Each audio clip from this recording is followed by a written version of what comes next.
అనురక్తి ఉంది, వీడికి వేదమునందు అనురక్తి ఉంది, వీడికి నా రూపమునందు అనురక్తి ఉంది, ఈశ్వరుడి యందు అనురక్తి ఉంది, అది ఆయనకి చాలు. నీవు విష్ణు భక్తుడవైనా అయ్యప్ప భక్తుడవే, శివభక్తుడవైనా అయ్యప్ప భక్తుడవే, శాక్తేయుడవైనా అయ్యప్ప భక్తుడవే. నువ్వు ఏ రూపాన్ని భక్తితో కొలిచి వేదాన్ని నమ్మి జీవించినా నువ్వు అయ్యప్పని చేరుకోగలవు. అది ఆయన గొప్పతనం. శివకేశవుల యొక్క అభేదమైనటువంటి రూపం, అంతటి గొప్ప స్వరూపం, సమస్త దేవతా సమాహారము. అటువంటి మహాపురుషుణ్ణి సేవించడానికి జీవితంలో గురువు గారితో అనుబంధం ఏర్పడి ఆయన మెడలో మాల వేసి శ్రీరామ రక్ష కట్టి చిట్ట చివర మళ్ళీ ఇరుముడి కట్టే పర్యంతం 41 రోజులు నువ్వు నాతో కలిసి ఉండవచ్చు. గురువుగారిచ్చిన మహదవకాశం. దీన్ని వాడుకుని గురువుగారితో కలిసి ఉండి జీవితాన్ని అభ్యున్నతి పదంలో నడిపించుకున్నవాడెవరో వాడు ధన్యుడు, వాడు దీక్షితుడు, వాడు సమస్తమును పొందినవాడు. అది ఒక్కసారికే లభించేయచ్చు. అది మీరు గురువుని సేవించడం మీద ఉంటుంది, మీరు ఆ తాపత్రయంతో శరణుఘోష చెప్పడం మీద ఉంటుంది తప్ప అసలు ఏ ప్రయత్నము చేయకుండా కేవలం ఏదో ఒంటి మీద ఉన్న బట్ట రంగు మార్చడమే దీక్ష అనుకున్న వాడికి ఎన్ని మాటలు చేసినా ఊయల ఎక్కి ప్రయాణం చేసి కాశీ వెడదాం అనుకున్నవాడు కూడా అయి ఉండవచ్చు. ఆచార్యుడు అంటే ఆచినోతి శాస్త్రార్థం. ఆయన శాస్త్రముల యొక్క అర్థము తెలిసిన్నవాడై ఆచారే స్థాపయత్యపి, ఆచారమును లోకములో స్థాపించడం కోసమని 10 మంది అలా ప్రవర్తించాలి అనేటటువంటి కుతూహలం ఉన్నవాడు గురుస్థానంలో ఆచార్య స్థానంలో కూర్చుని దీక్ష ఇవ్వడానికి అర్హత కలిగి ఉంటాడు అని మీతో నేను మనవి చేశాను. కాబట్టి వేదార్థము తెలిసి ఉండాలి, వేదం ఏం చెప్తోందో తెలిసి ఉండాలి. నేను ఎందుకు ఈ మాట అంటున్నానంటే, ఇప్పుడు నేను ఆచారము అని ఒక మాట మీతో చెప్పాను అనుకోండి, ఇలా చెయ్యండి అని నేను అన్నాను అనుకోండి, వేదం తెలుసున్న ఆయన, వేద హృదయము తెలుసున్న ఆయన, వేదం చదువుకున్న ఆయన, వేద భాష్యములు చదువుకున్న ఆయన తప్పునైనా అలా వేదం చెప్పలేదు, వేదం ఇలా చెప్పింది అని అన్నారు అనుకోండి, 1,000,000 మంది మీకొచ్చి ఇలా చెయ్యండి అని చెప్పినా ఎవరు వేద భాష్యం చదువుకున్నాడో, ఎవరు వేదం చదువుకున్నాడో, ఎవరు వేదమంత్రార్థమును తెలుసుకున్నాడో ఆయన చెప్పినదే సత్యం. ఎందుకో తెలుసా అండి? వేదమే ప్రమాణము. వేదము యొక్క ప్రమాణమును కాదు అన్నవాడు నాస్తికుడు. ఇంకా ఆయనకి దీక్ష అన్న మాట లేదు అసలు. కాబట్టి దీక్ష అన్న మాట ఈశ్వరుడు యొక్క అస్తిత్వాన్ని అంగీకరించిన వాడికి.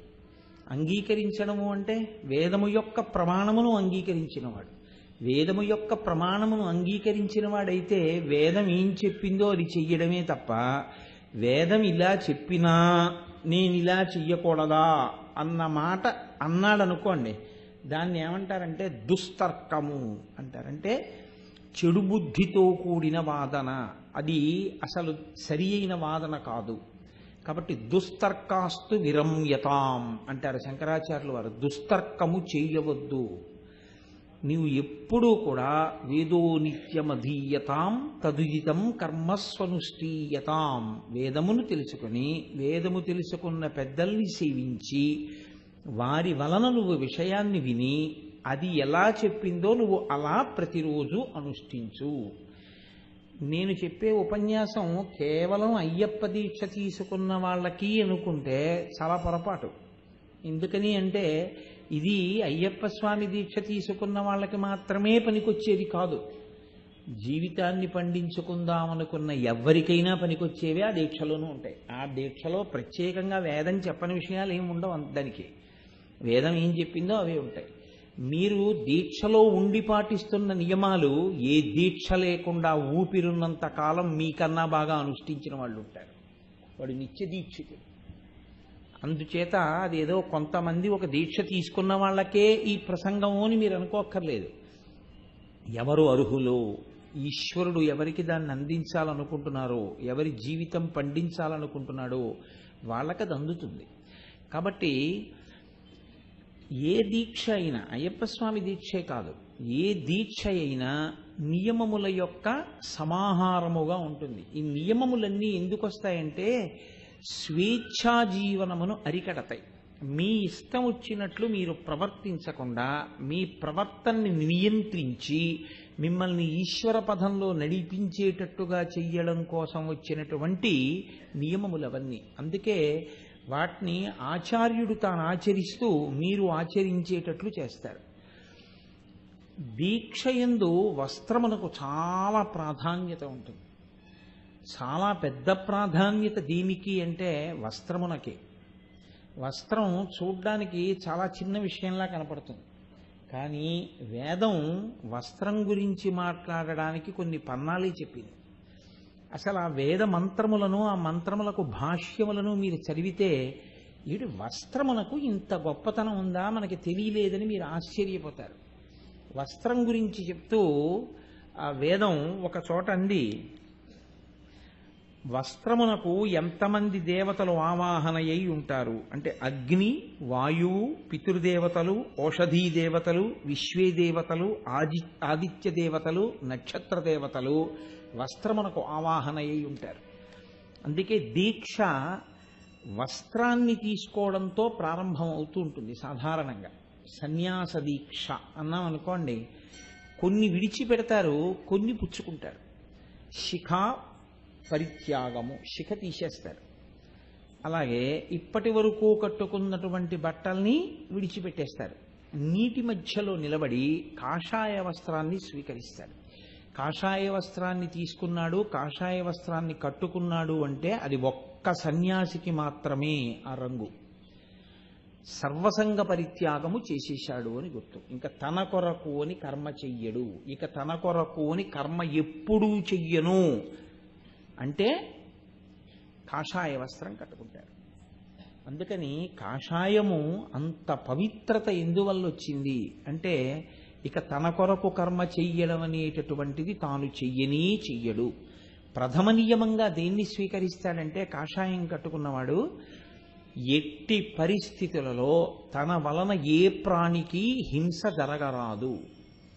అందుకే వాళ్ళు అగ్నిహోత్రం మీద పచనం చేసుకోరు ఏదీని. అసలు అగ్ని సంబంధ కార్యం చేయరు. యజ్ఞం కానీ, యాగం కానీ, హోమం కానీ ఇంకా వాళ్ళు చేయరు కాషాయం కట్టుకుంటే. వాళ్ళు జీవితంలో ఆఖరికి వర్షాలు పడిన రోజుల్లో జీవులు బాగా పుడతాయని, ఆ సమయంలో నడిస్తే కొన్ని జీవులు చనిపోతాయని నడవడం కూడా మానేసి ఒక చోట ఉండిపోతారు చాతుర్మాస్యం తీసుకుని. అంతగా అగ్ని సంబంధం లేని జీవితాన్ని గడిపాడు కాబట్టి ఆయన శరీరం పడిపోయిన తరువాత కూడా అగ్నిలో వ్రేల్చరు, కాల్చరు. ఆ శరీరాన్ని ఖననం చేసేస్తారు, భూమిలో పెట్టేస్తారు. పెట్టి దాని మీద తులసి కోట పెడితే బృందావనం, శివలింగం పెడితే అధిష్టానం. అందుకని బృందావనము, అధిష్టానము దాన్ని బట్టి వస్తాయి.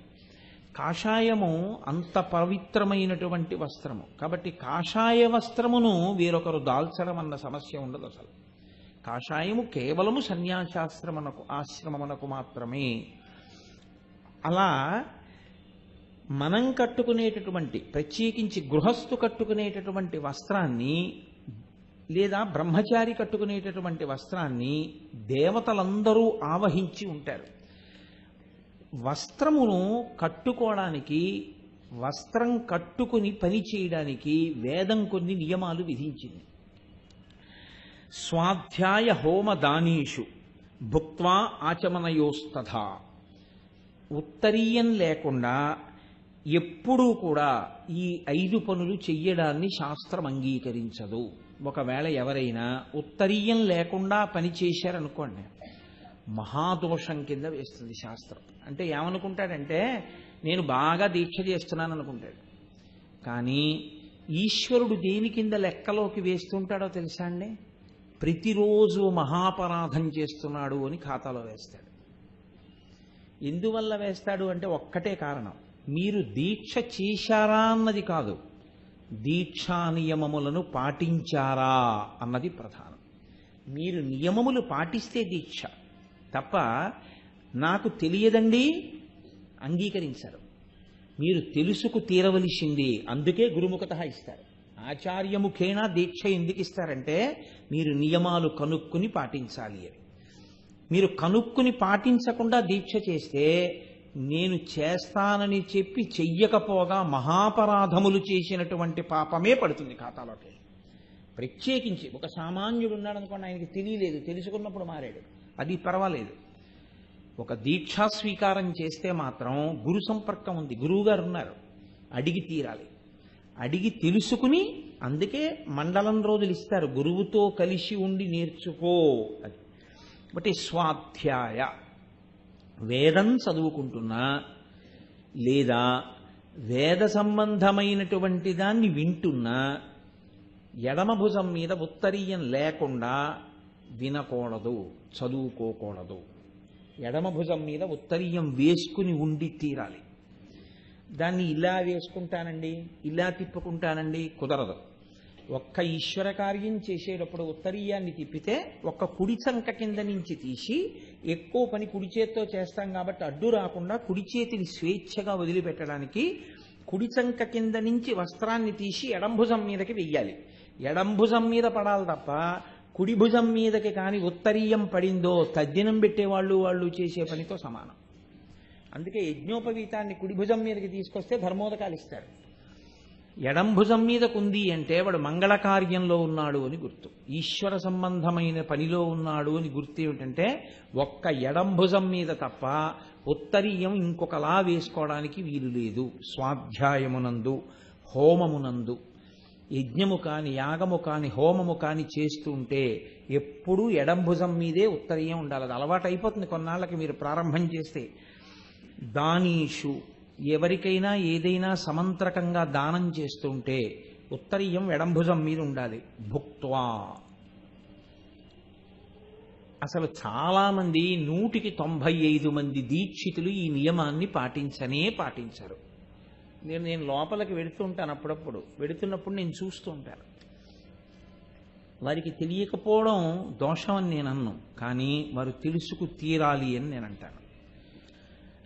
పదార్థాన్ని తీసుకునేటప్పుడు, అంటే ఏదైనా భోజనం కానీ ఫలహారం కానీ తీసుకునేటప్పుడు పైన ఏమీ ఉండడానికి వీల్లేదు. చొక్కా కానీ బనీను కానీ ఏమీ ఉండకూడదు. ఒక్క ఉత్తరీయం మాత్రమే ఎడంభుజం మీద ఉండాలి. పురుషుడు పైన ఏ వస్త్రము లేకుండా చొక్కా బనీను తీసేసి పైన ఉత్తరీయం ఎడంభుజం మీద వేసుకుని అప్పుడు మాత్రమే పదార్థమును తీసుకోవాలి. పదార్థాన్ని తీసుకునేటప్పుడు నిశ్శబ్దంగా తీసుకోవాలి. దీక్షితుడు పదార్థమును తీసుకుంటున్నాడు అని గుర్తేమిటో తెలుసా అండి? ఉంటే ఈశ్వర సంబంధమైన పారాయణ చేస్తారు, ఉపనిషత్ పారాయణ చేస్తారు. సాధారణంగా దీక్షితుడు భోజనం చేస్తే ఉపనిషత్ పారాయణం చేస్తారు. లేకపోతే కనీసంలో కనీసం ఏదో భగవత్ సంబంధమైన విషయాలు చర్చ కానీ, అంటే ఆయన మాట్లాడ్డా సమయంలో ఇతర విషయములను ఎవరైనా పెద్దలు కూర్చుని మాట్లాడుతుండడం, ఏమైనా కీర్తనలు వినడం చేస్తూ మౌనంగా స్వీకరించాలి. దేని రుచి మాట్లాడకూడదు. ఎందుకనంటే మీరు ఈశ్వరుడికి నివేదన చేశారు. తీసుకునేటటువంటి ఆహారం 4 నియమములతో ఉండాలి. మితాహారమై ఉండాలి. తిన్న తర్వాత ఆవలింత రాకూడదు దీక్షలో. కాబట్టి మితాహారము, సాత్వికాహారము, అది పరమసాత్వికమైనదై ఉండాలి. అందులో కించిత్ కూడా దాహాన్ని పుట్టించేటటువంటి గుణం ఉండకూడదు తీసుకున్న పదార్థంలో. అంటే అంతగా మసాలాల్లాంటివి తగలనటువంటి పదార్థమై ఉంటుంది అది. మితాహారము, సాత్వికాహారము, దైవర్పితాహారము.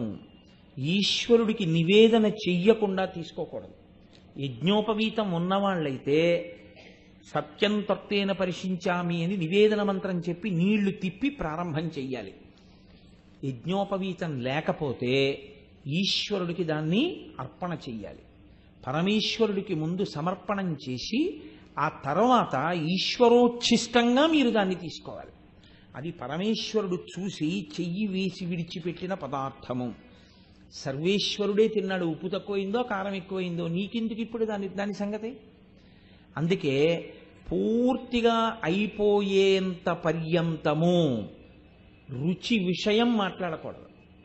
మాట్లాడకుండా తినేసి తదనంతరం అయిపోయిన తర్వాత ఏమి రాగద్వేషాలు లేకుండా, అయ్యో వాళ్ళు ఉప్పే లేదు ఇవ్వాలని చెప్పి కోపం లేకుండా, అయ్యా మిగిలిన వాళ్ళు పదార్థాన్ని స్వీకరిస్తారు కదా, ఇవాళ మీరు పెట్టినటువంటి పదార్థంలో కొద్దిగా ఉప్పు తక్కువైంది, మీకు వీలైతే కొద్దిగా ఉప్పు కలపండి అని చెప్పి వెళ్ళిపోవాలంతే. మరి రుచి కోసం వెంపర్లాడడం అన్నది చెయ్యకూడదు. మీరు ఈశ్వరార్పణం చెయ్యడము అన్న మాట వచ్చినప్పుడు నిలబడి ఈశ్వరార్పణం చేయకూడదు కదా. నిలబడి మీరు చేత్తో పట్టుకుని మీరు ఈశ్వరుడికి అర్పణ చేయకూడదు. కాబట్టి మీరు కూర్చోవాలి, మీరు కూర్చుని చెయ్యాలి. మీరు కూర్చుని చేసేటప్పుడు మీరు మధ్యలో లేచారనుకోండి, ఇక అంతే, ఇంకా మళ్ళీ తీసుకోకూడదు పదార్థం, అక్కడతో అయిపోయింది అంతే ఆ భోజనం. అందుకే పెద్దలు పలహారం చేసే సమయాల్లో, భోజనాలు చేసే సమయాల్లో అసలు ఇళ్ళకి వెళ్ళకూడదు. ఎందుకంటే ఆయన లేచిపోయాడు, నీ ఖాతాలో వేస్తారు ఆ పాపం. ఆయన సగమన్నం తిన్న పాపం నీ ఖాతాలోనే పడిపోతుంది. అందుకని వెళ్ళకూడదు, లేపకూడదు. దీక్షితుడు భోజనం చేసినా, దీక్షితుడు పలహారం చేసినా మధ్యలో ఎప్పుడూ లేవకూడదు, ఏమీ మాట్లాడకూడదు, మౌనంగా పదార్థాన్ని స్వీకరించాలి. ఈశ్వరుడి గురించి మననం చేసుకుంటూ పదార్థ స్వీకారం చెయ్యాలి. మీరు ఒక విషయం ఆలోచించండి, మీరు ఈశ్వరుడికి నైవేద్యం చేస్తున్నారు కదా, మీరు ఈశ్వరుడికి నైవేద్యం చేసేటప్పుడు ఉచ్ఛిష్టాన్ని నైవేద్యం చేస్తారా? ఎంగిలి నైవేద్యం పెట్టం మనం శాస్త్రంలో. ఎంగిలి నైవేద్యం పెట్టకుండా ఉండాలి అంటే ఒక్క మార్గం ఉంటుంది. మీరు ఇతపూర్వం ఆ పదార్థాన్ని ఇంకోళ్ళు తినలేదు అన్నది నిశ్చయం చేసుకుని తినగలిగితేనే మీరు తినాలి. మీకు అలా నిశ్చయం కాదు అని అనుకున్నారనుకోండి, మీరు అలా తినడానికి వీల్లేదు, శాస్త్రం అంగీకరించదు. నేను వేద హృదయాన్ని చెప్తున్నాను, మీరు కాదు, ఎవరైనా అంతే. ఒక అయ్యప్ప స్వామి దీక్ష తీసుకున్న వ్యక్తి హోటల్కి వెళ్ళి తిన్నాడు అనుకోండి, మొట్టమొదట వేసినటువంటి ఇడ్లీ వాయి తీసుకొచ్చి మీకు పెట్టరుగా, అతను శౌచంతో తీసుకొచ్చి మీ పళ్ళెంలో పెట్టడుగా. మీరు ఈశ్వర నివేదన చెయ్యడానికి యోగ్యమైన రీతిలో కూర్చుని నివేదన చెయ్యలేరుగా. మరి మీరు ఎలాగా తీసుకుంటున్నారు పదార్థం హోటల్లో? ఎక్కడ పడితే అక్కడ నిలబడి టీ ఎలా తాగుతున్నారు? ఎక్కడ పడితే అక్కడ నిలబడి కాఫీ ఎలా తాగుతున్నారు? ఆత్మవంచన కాదా అది? అదే దీక్షితుడు ప్రవర్తించవలసిన విధానం. ఆపాటి చేతకాందానికి దీక్ష ఎందుకు? అసలు తీసుకోకుండా ఉంటే గొడవ వదిలిపోతుంది. అంత చేతకాని వాడికి దీక్ష ఎందుకు? దీక్ష చేశామని చెప్పి దీక్షా భంగం చేసి 10 మందిని పాడు చేయడం ఎందుకు? ఇలా చెయ్యొచ్చని మిగిలిన వాళ్ళు అనుకోరు. నేను వారిచ్చినది చదివి పొంగిపోయాను. దండపాణి గురుస్వామి గారు ఎవరినైనా తనతో యాత్రకి తీసుకుని వెడితే వంట బ్రాహ్మణులను పెట్టి వండించి అందరూ కలిసి తినేటప్పుడు ఒక పంక్తి అయ్యాక రెండో పంక్తి వేస్తారు. అప్పుడు మొదటి పంక్తి తిన్న ఉచ్ఛిష్టం రెండో పంక్తికి రాదా అని మీకు అనుమానం రావచ్చు. మహానైవేద్యం పెట్టి పెట్టాలి. అందుకే దీక్షితులు అందరినీ పంక్తిలో కూర్చోబెట్టి పెడుతున్నారనుకోండి, ముందు ఈశ్వరుడికి మహానైవేద్యం చేసేసి ప్రసాదంగా మీకు పెట్టాలి. అప్పుడు ఒక పంక్తి తర్వాత రెండో పంక్తి తిన్నా, రెండో పంక్తి తర్వాత మూడో పంక్తి తిన్నా ఇంకా అది ప్రసాదమే. మొన్న శారదా నవరాత్రుల్లో ఇక్కడ నారాయణ సేవ చేశారు. చేసినప్పుడు పదార్థాన్నంతటినీ అమ్మవారి దగ్గరికి తీసుకొచ్చి అమ్మవారికి నివేదన చేసిన తర్వాత నైవేద్యం అందరికీ నారాయణ సేవ చేశారు. అంటే మొదటి పంక్తిలో తినండి, 8వ పంక్తిలో తినండి, 12వ పంక్తిలో తినండి, మీరు ఈశ్వర ప్రసాదమే తింటున్నారు. మీరు హోటల్లో ముందు వేసినటువంటి ఇడ్లీ ఎవరు తిన్నారో ఎవరికి తెలుసు? అప్పుడు ఇది ఉచ్ఛిష్టం. ఉచ్ఛిష్టాన్ని పట్టుకెళ్ళి దీక్షితుడైన వాడివి అక్కడికి వెళ్ళి హోటల్లో కూర్చుని మాలకి నైవేద్యం పెడతావా? పెట్టి తింటావా నువ్వు? శాస్త్రం అంగీకరించినవి రెండే.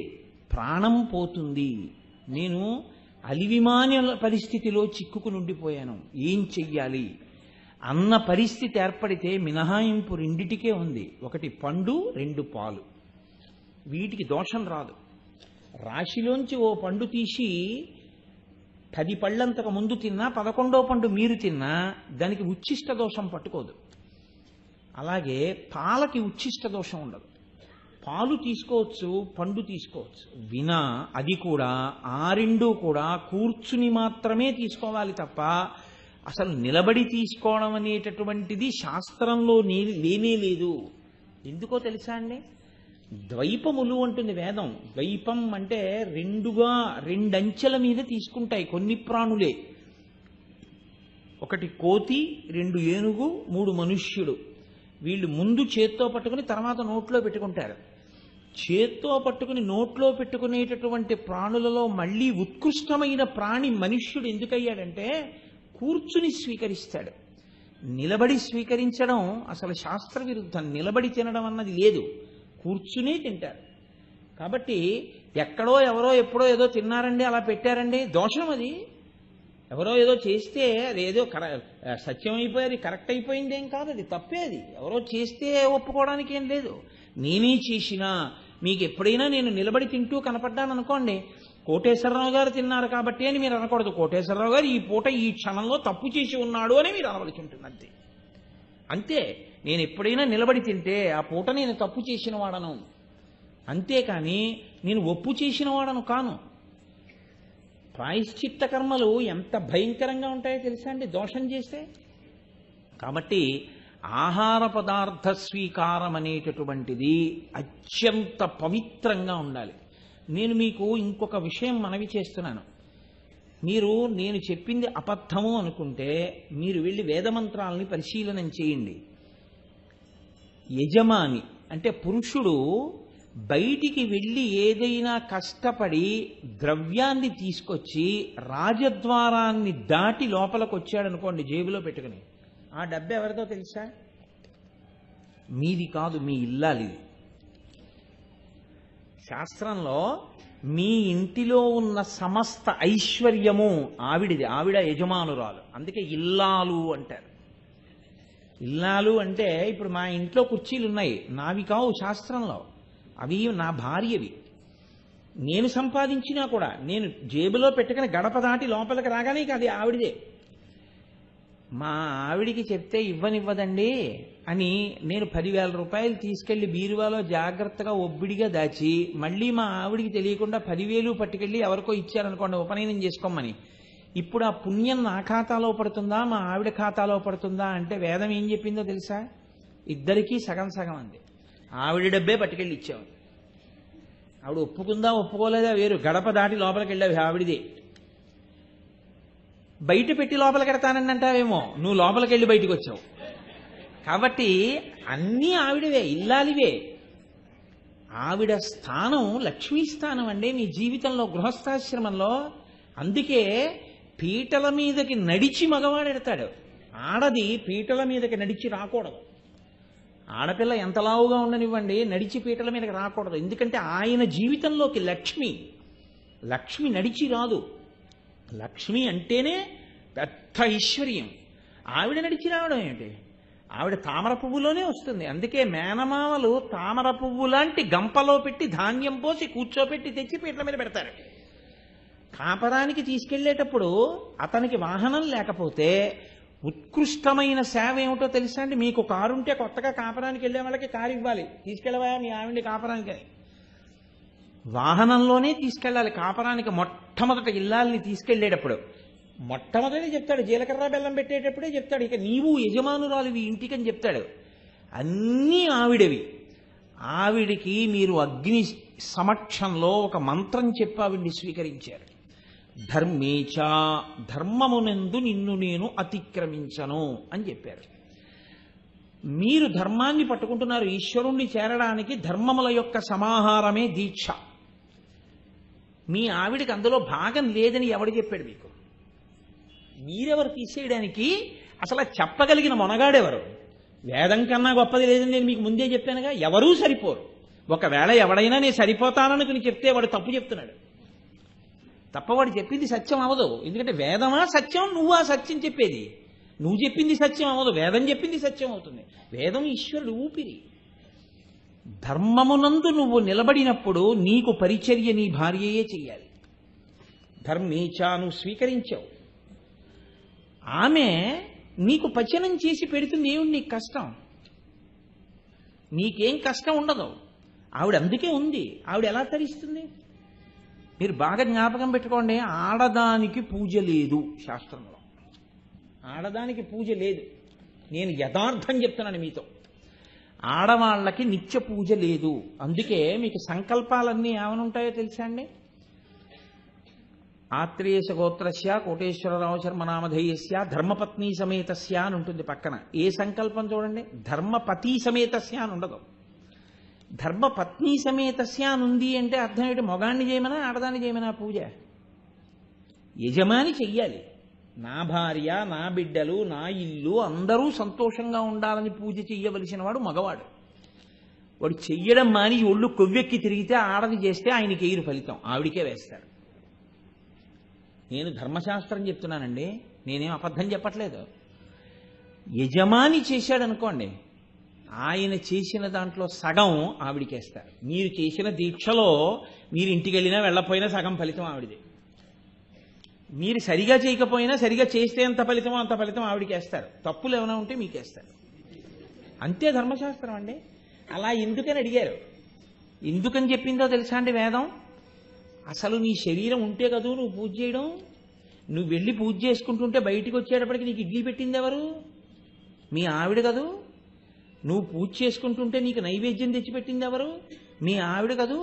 నీ ఇంటి ఇల్లాలు లక్ష్మి, ఆవిడ ఇంట్లో తిరగబట్టి కదూ ఐశ్వర్యం, ఆవిడ ఉండబట్టి కదూ అసలు ఎడం భుజం మీద నువ్వు ఉత్తరీయం వేసుకోవడం, ఆవిడ లేకపోతే ఉత్తరీయం వేసుకోవడానికి వీల్లేదు. భార్యాహీనుడు ఏ కార్యం చేయడానికి అనర్హుడు. అసలు నువ్వు చేస్తున్నావంటే ఆవిడ ఉంది కాబట్టే. ఒకవేళ ఆవిడ పక్కన లేదు, కారణాంతరముల చేత పక్కన లేదు, లేకుండా నువ్వు చేయవలసి వచ్చింది.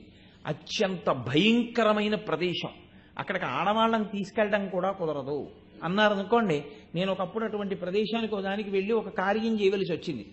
నన్ను చాలామంది ఏం చెప్పారంటే, అయ్యా మీరు మీ భార్యని తీసుకెళ్ళకండి, అది సరి అయిన ప్రదేశం కాదు, చాలా ప్రమాదకరమైన ప్రదేశం, మీరు సాహసించి తీసుకెడితే ఉత్తర క్షణంలో ఎవడో జీప్ వేసుకొచ్చి ఎత్తుకుపోయినా ఎత్తుకుపోతారు, అటువంటి ప్రదేశం, కాబట్టి మీరు తీసుకెళ్ళకండి. కానీ నాకు అక్కడికి వెళ్ళి ఒక కార్యం చెయ్యాలనుంది. మరి ఎలా? మీ ఆవిడ జాకెట్ బట్ట బొడ్డులో పెట్టుకుని వెళ్ళడమే. మీ ఆవిడ పక్కన ఉన్నట్టే. జాకెట్ బట్ట పెట్టుకోనండి అన్నారనుకోండి, చేయడానికి వీల్లేదు, పెట్టుకునే వెళ్ళాలి. వేదం అలా చెప్తుంటే మీ భార్య వండి నైవేద్యానికి తీసుకురావద్దని మీకు చెప్పిన వాడెవరు?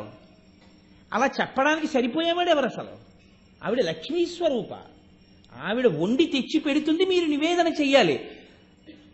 ఆవిడ వండిది ఆవిడ్ని చూస్తే నేను భయపడిపోతానండి, నా ఇంద్రియములు విచలితమైపోతాయండి అంటే ఇంకా దీక్ష ఏం చేయగలవు నువ్వు? నీకు తోడుపడవలసింది ఆవిడ ధర్మమునందు. అసలు ఎంత హాస్యాస్పదమైన మాటలు ఆ మాటలు! దానికి ప్రామాణ్యం ఏమిటి? ఎక్కడి నుంచి చెప్తావు ప్రమాణం చెప్పమంటే? మనం ఒకటి చేస్తున్నామంటే దంపతుల యొక్క అభ్యున్నతిని ఆశించి చెప్పాలి. ఆ ఇంట్లో యజమాని ఒక్కడి అభ్యున్నతి ఉండదు, మీరు జ్ఞాపకం పెట్టుకోవాలి.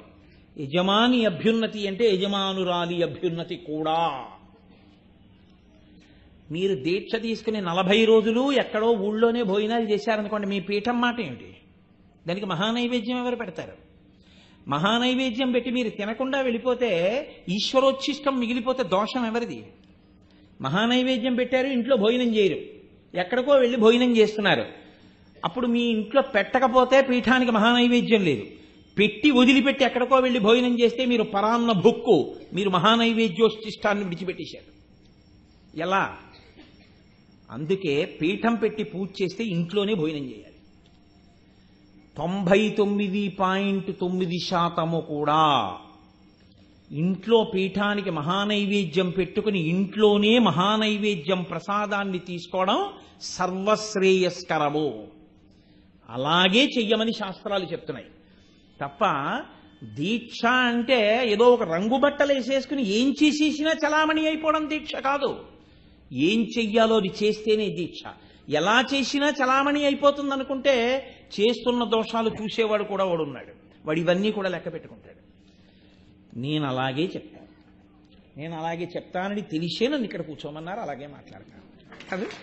కాబట్టి భుక్త్వా తినేటప్పుడు అలాగే తినాలి. కాబట్టి పైన వస్త్రం ఉండకూడదు, ఎడం భుజం మీద మాత్రమే ఉత్తరీయం ఉండాలి. ఆచమనయోస్తథా. ఆచమనం అంటే మీరు ఏదైనా ఆచమనం చాలా వాటికి చేస్తారు. నేను అందుకే మీతో మనవి చేస్తున్నది 1కి 10 మార్లు. మీరు మీ ఆచార్యుడితో పంచుకోండి, కలిసి ఉండండి అని నేను అందుకే మనవి చేస్తున్నా. అయ్యప్ప దీక్ష పరిపూర్ణంగా గురువుతో కలిసి ఉండేటటువంటి సంబంధం. ప్రతి క్షణం గురువుగారి దగ్గర తెలుసుకుంటూ ఉండాలి. ఆచమనం చేస్తే ఇష్టం వచ్చినట్టు ఆచమనం చేయకూడదు. ఆచమనం అంటే చాలామంది ఏమనుకుంటారంటే 3 మాటలు నీళ్లుచ్చుకోవడం అనుకుంటారు. తప్పు. ఇలా పెట్టి అమృత మార్గాన్ని ఏర్పాటు చేసుకోవాలి. ఈ వేలు చివర వెళ్ళి ఈ వేలు మొదట్లోకి తగిలి ఈ వేలు ముగియాలి. మూస్తే దీన్ని గోకర్ణము అమృత మార్గము అంటారు ఇక్కడ ఏర్పడిన దాన్ని. అప్పుడు ఇందులో మినపగింజ ములిగినంత నీరు మాత్రమే పోసి ఓం కేశవాయ స్వాహ అని మంత్రం పూర్తయ్యాక కింది పెదవి ఒక్కటే ఈ ఎత్తుగా వచ్చిన ప్రదేశం దగ్గర తాకించి జుర్రుకున్న చప్పుడు రాకుండా నోటిలోకి పుచ్చుకొని కంఠంలోంచి నీరు జారిపోయిన తరువాత మళ్ళీ తర్వాత నామని చెప్పాలి. నారాయణాయ స్వాహ, మాధవాయ స్వాహ. ఇప్పుడు మీ చెయ్యి ఉచ్ఛిష్టం, నీళ్లు తాగారు, ఈశ్వరార్చనకి యోగ్యం కాదు, చేయి కడుక్కోవాలి. ఇప్పుడు మిగిలిన నామములు చెప్పేటప్పుడు మిమ్మల్ని ఉత్తినే కూర్చోమని కాదు. ఈ మోచెయ్యి ఇక్కడ ఈ తొడభాగం కలిసేటటువంటి సంధిని దాటి బయటకుండి ఆచమనం చేయకూడదు. ఈ లోపల కుండి తీసుకోవాలి ఆచమనం. ఇంకా మాట్లాడితే గొంతు కూర్చుని తీసుకుంటారు పెద్దలు. ఇలా తీసుకుని ఆ తర్వాత ఒక్కొక్క నామానికి కళ్ళు తుడుచుకోవాలి. ముక్కు, పెదవుల కింద, చెవులు, భుజములు, హృదయము, నాభి, 2 పాదములు ముట్టుకుని కడుక్కోవాలి. అది ఆచమనం. అలా చేస్తేనే ఆచమనం. అంతేగాని 3 మాటలు నీళ్లుచ్చుకుంటే ఆచమనం కాదు. నేను అందుకే మీకు మనవి చేస్తున్నది. నేను కేవలం విధానం చెప్పాను. అసలు ఆ ఆచమనం యొక్క గొప్పతనం ఏమిటో మీకు తెలియాలంటే ఒకరోజు సరిపోతుందా? మీరు మీ గురువు గారితో కూర్చోండి. చక్కగాను కూర్చుంటే వారు నేర్పుతారు మీకు. దండపాణి గురుస్వామి పొంగిపోయి నేర్పారు ఎంతోమందికి. అసలు ఆచమనం ఇలా చెయ్యాలి నాయనా అని నేర్పుతారు గురువుగారు. నేను హైదరాబాద్ వెడితే ఒకసారి నా దగ్గరకు ఒక పిల్లాడు వచ్చాడు. నేను చాలా సంతోషించాను. నాకు ఆచమనం నేర్పండి అని అడిగాడు వాడు, బ్రహ్మచారి. కాబట్టి ఆచమనం చెయ్యాలి అంటే పైన చొక్కా కాని బనీను కాని ఏమీ ఉండకూడదు. ఎడంభుజం మీద ఉత్తరీయం ఒక్కటి మాత్రం ఉండి తీరాలి. ఉండి ఆచమనం చెయ్యాలి. వికచ్చ అనుత్తరీయశ్చ నగ్నశ్చ అవస్త్రయేవచ స్పష్టంగా వేదం చెప్తోంది.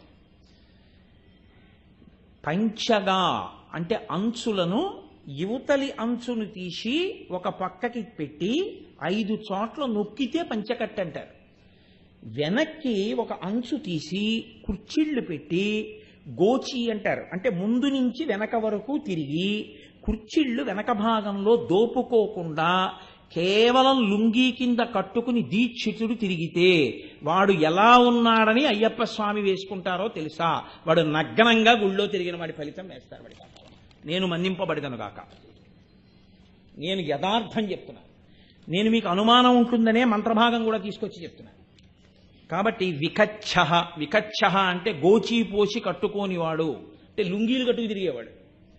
వికచ్చ అనుత్తరీయశ్చ ఎడంభుజం మీద ఉత్తరీయం లేనివాడు. నగ్నశ్చ అవస్త్రయేవచ వాడు నగ్నంగా ఉన్నవాడు. వాడు ఏ వస్త్రము కట్టుకోకుండా తిరిగిన వాడితో సమానము. దీక్షితుడైన వాడు లుంగీ కట్టుకుని దేవాలయంలోకి వెళ్ళడం కానీ లుంగీ కట్టుకుని ఈశ్వరారాధన చేయడం కానీ చేయకూడదు. ఏదో మామూలుగా ఏ దీక్ష లేనివాడు కట్టుకుని వెళ్తున్నాడు అనుకోండి, అది వేరు. అసలు అలా కూడా కట్టుకోకూడదు. ఇంకా దీక్షితుడు కట్టుకోవడం ఏంటి లుంగీ? నేను దండపాణి గురుస్వామి గారి గురించి చదివాను. పంచకట్టి తీరు అని చెప్పేవారు ఆయన. పంచ కడితేనే దీక్షిస్తా, గోచీ పోసి కట్టి వెనక్కి కుర్చీళ్లు పెట్టి దోపుతావా? అయ్యా నాకు అయ్యప్ప స్వామి దీక్ష చేయాలని పంచ కట్టుకోవడం రాదు, నేర్పాలంతే గురువుగారు, నేర్పి దీక్ష ఇవ్వాలి. లుంగీ కట్టుకు తిరగడం ఏంటండి? లుంగీ కట్టుకు తిరగడం లేదు వేదంలో.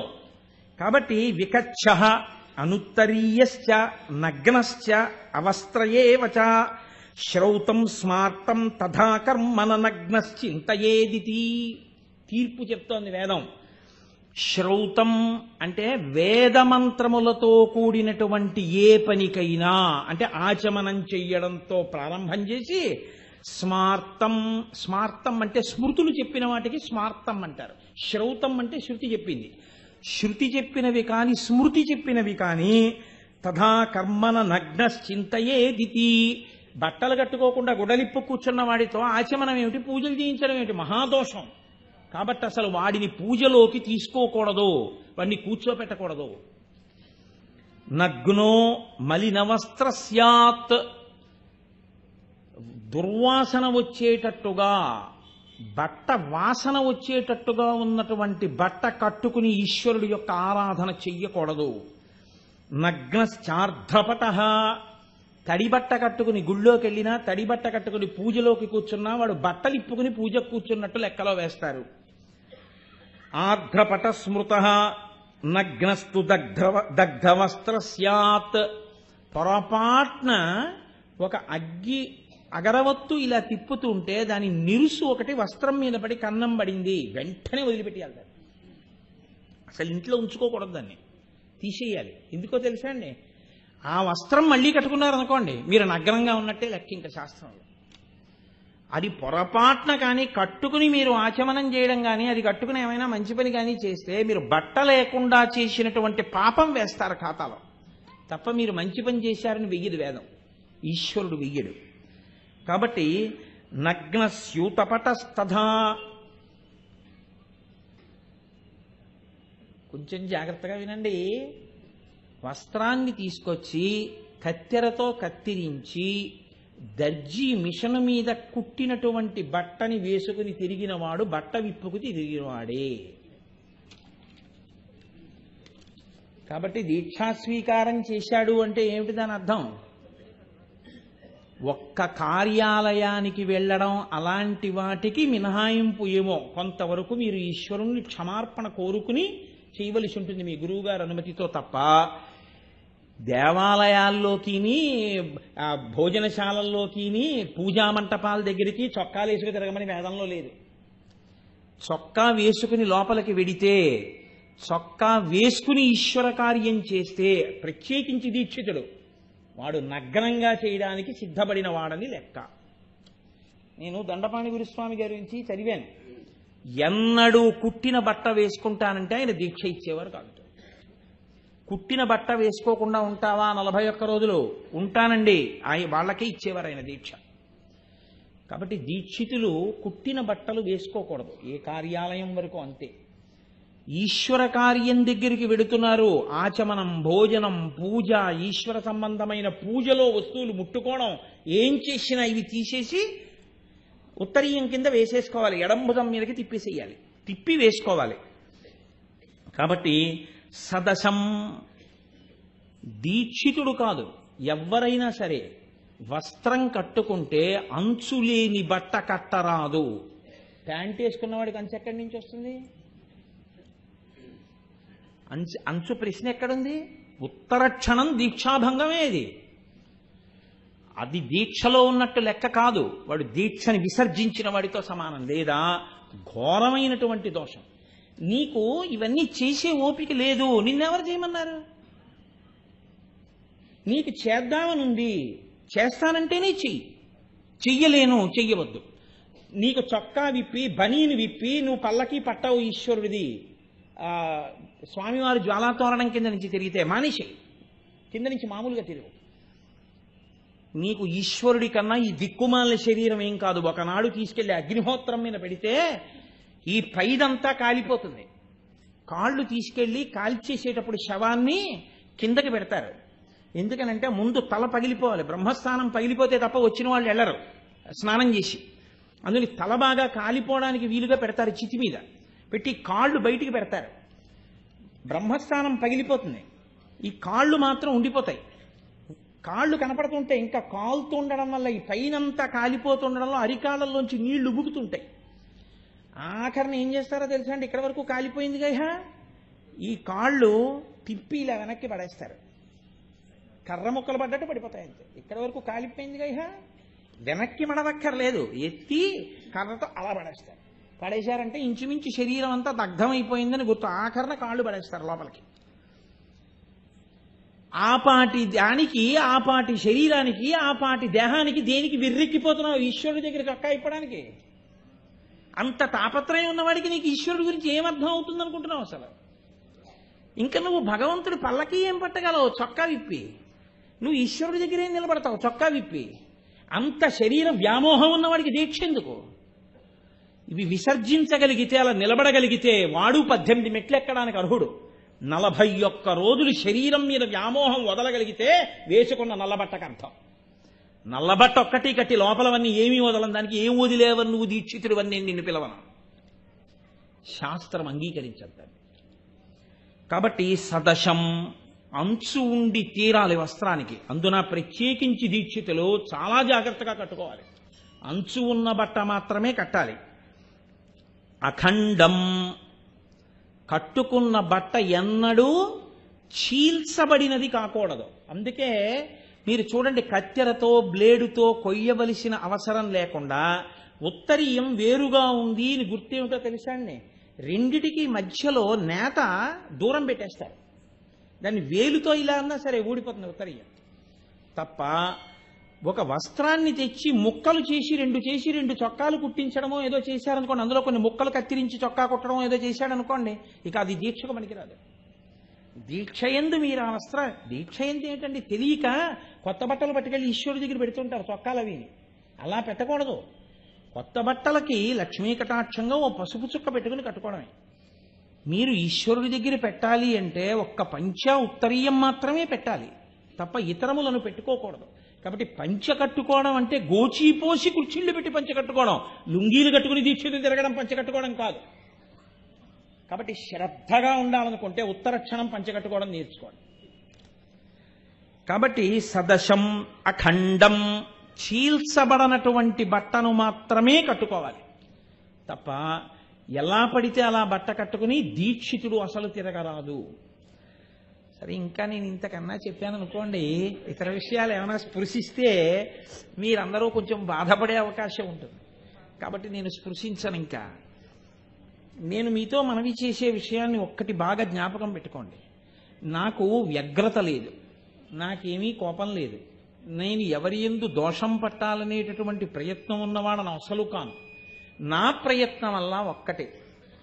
ఏమిటి నా ప్రయత్నం అంటే, ఈ 2 రోజులు నేను కూర్చున్నటువంటి ప్రసంగాలు దండపాణి గురుస్వామి వారి స్మారక ఉపన్యాసాలు. ఆ మహానుభావుడు దేనికోసం తాపత్రయపడ్డారో ఆ కోణంలో నేను మాట్లాడలేకపోతే నాకేదో పనుందని నేను మానేయడం మంచిది. నేను మాట్లాడాలనుకుంటే ఆయన హృదయానికి తగినట్టే నేను ఉన్నది ఉన్నట్టు మాట్లాడితేనే నేను ఇక్కడ కూర్చోవడానికి ఒప్పుకోవాలి కదండి. అందుకని వినా నాకు మార్గం లేదు, ఉన్నదున్నట్టు చెప్పడమే నాకు మార్గం.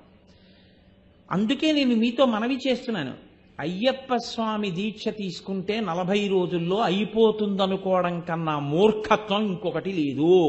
నేను ఆయన పాదాల దగ్గర కూర్చుని చెప్తున్నాను. ఇప్పుడు నేను చెప్పినవి 40 రోజుల తర్వాత పనికి రావని మీరు ఎలా అనుకుంటున్నారు? ఆచమనం 40 రోజుల తర్వాత మీకు అక్కర్లేదా? 40 రోజుల తర్వాత కూడా ఆచమనం చేస్తారుగా. చెయ్యాలంటే ఎడంబుధం మీద ఉత్తరీయం ఉండాలిగా, పైన వస్త్రం లేకుండా ఉండాలిగా, గోచీ పోసుకుని పంచె కట్టుకునే దేవాలయాల్లో తిరగవలసి ఉంటుందిగా, చొక్కాలు వేసుకుని ఈశ్వరుడి దగ్గరికి వెళ్ళి పూజలు చేయకూడదుగా, మీ ఇంట్లో మీరు భోజనం చేసినా చొక్కా బనీను విప్పి కదా భోజనం చేయాలి. ఇవి మీకు ఎప్పుడు పనికిరావని మీరు అనుకుంటున్నారు? ఇవి తెలుసుకోవడానికి అట్టే మాట్లాడితే అయ్యప్ప స్వామి దీక్ష అక్కర్లేదు. జిజ్ఞాసు అయి ఉన్నాడు అనుకోండి, తెలుసుకోవాలని కుతూహలం ఉందనుకోండి, బాగా ఆచార్యుణ్ణి పట్టుకున్నాడు అనుకోండి, నేనంటాను ఆయన ఊపిరున్నంత కాలం ఆయన దీక్షలోనే ఉన్నాడు. ఆయనకి కొత్త దీక్ష ఏంటి? ఆయన దీక్ష లేకుండా చేసే పనే లేదు. ఇవాళ మన ప్రారంధ కర్మ ఎలా వచ్చిందంటే, దేవాలయాల్లో తీర్థాలు కూడా నిలబెట్టిస్తారు, మనం కూడా నిలబడి కూర్చుకుంటాం. అసలు తాగడం తినడమే నిలబడి చేయకూడదంటే ఇంకా దేవాలయంలో తీర్థం నిలబడి తాగడం ఎంత దారుణం మీరు చూడండి. కూర్చుని అథవా కనీసంలో కనీసం వంగైనా తీర్థం పుచ్చుకోవాలి, లేకుండా నిట్ట నిలువుగా నిలబడి తీర్థం పుచ్చుకోవడం ఏమిటి? దీక్షితులు అలా తీర్థాలు పుచ్చుకొని దేవాలయ ప్రాంగణాల్లో తిరగడం ఏమిటి? ఒక దీక్షితుడు తిరుగుతున్నాడు అంటే దేవాలయంలో ఆ దీక్షితుని యొక్క నడవడి చూసి మీ కాళ్ళ మీద పడాలి. అబ్బా, ఎంత నియంత్రణ సాధించాడు, ఎంత గొప్పగా ప్రవర్తిస్తున్నాడు. ఎక్కడి నుంచి వస్తుంది? అమాంతం ఇవాళ మీరు బట్ట మార్చుకున్నారని మీకు లోపల వచ్చేవి ఇవన్నీ. ఇప్పుడు నేను ఈ రంగు బట్ట విప్పి ఇంకొక రంగు బట్ట కట్టలేను అనుకోండి, ఈ శరీరానికి ఎలా వస్తుంది? నాకేమైనా వచ్చేస్తాయా కొత్తగా? రావు. దేనివల్ల వస్తాయి? తెలిసి ఆచరించేటటువంటి ఇంకొక మహానుభావుడితో నాకు సంబంధం ఏర్పడితే ఆయన దగ్గర కూర్చోడానికి నాకు అనుమతి లభిస్తే, ఆయన నాకు చెప్తే, నేను ఆయన వెంట పడి తిరుగుతుంటే, ఆయన ఎలా తిరుగుతారో ఎలా ఉంటారో ఆయన ఆవేదన ఏమిటో నేను అర్థం చేసుకుంటే నాలో మార్పు వస్తుంది. 40 రోజులు గురువు గారితో కలిసి ఉండేటటువంటి అవకాశానికి అయ్యప్ప దీక్ష. గురువుని వదిలేసి మిగిలినవన్నీ స్వతంత్రంగా చేసుకోవడానికి ఆ దీక్షలో కొత్తగా మీకేం వస్తుంది అనుకుంటున్నారు 40 రోజుల తర్వాత? మీరు మాల వేసుకున్న మొదటి రోజున మీకేమొచ్చు అనుకుంటున్నారో, మీరు ఇరుముడి కొట్టుకున్న రోజున కూడా మీకు అదే వచ్చి ఉంటుంది అంతే. కాదని మీరేమైనా అనగలరా? మీరు మహా అయితే ఏమనుకుంటారంటే 40 రోజులు నేను పూజ చేశాను అనుకుంటారు. నేనంటాను 40 రోజులు మీరు చేసిన దీక్షాభంగాలు చాలా ఉన్నా, పాపం కూడా మీ ఖాతాలో ఉందంటారు.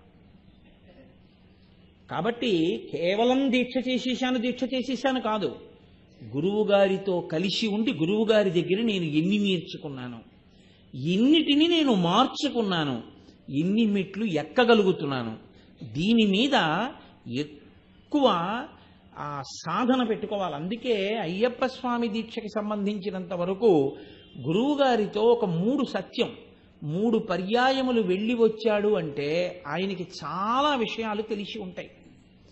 కాబట్టి 3 మాటలు వెళ్ళొచ్చిన వాళ్ళులా ఉంది. మళ్ళీ ఆ ఇరుముడి ఎత్తడానికి అర్హతను పొంది ఉంటారు కదండి.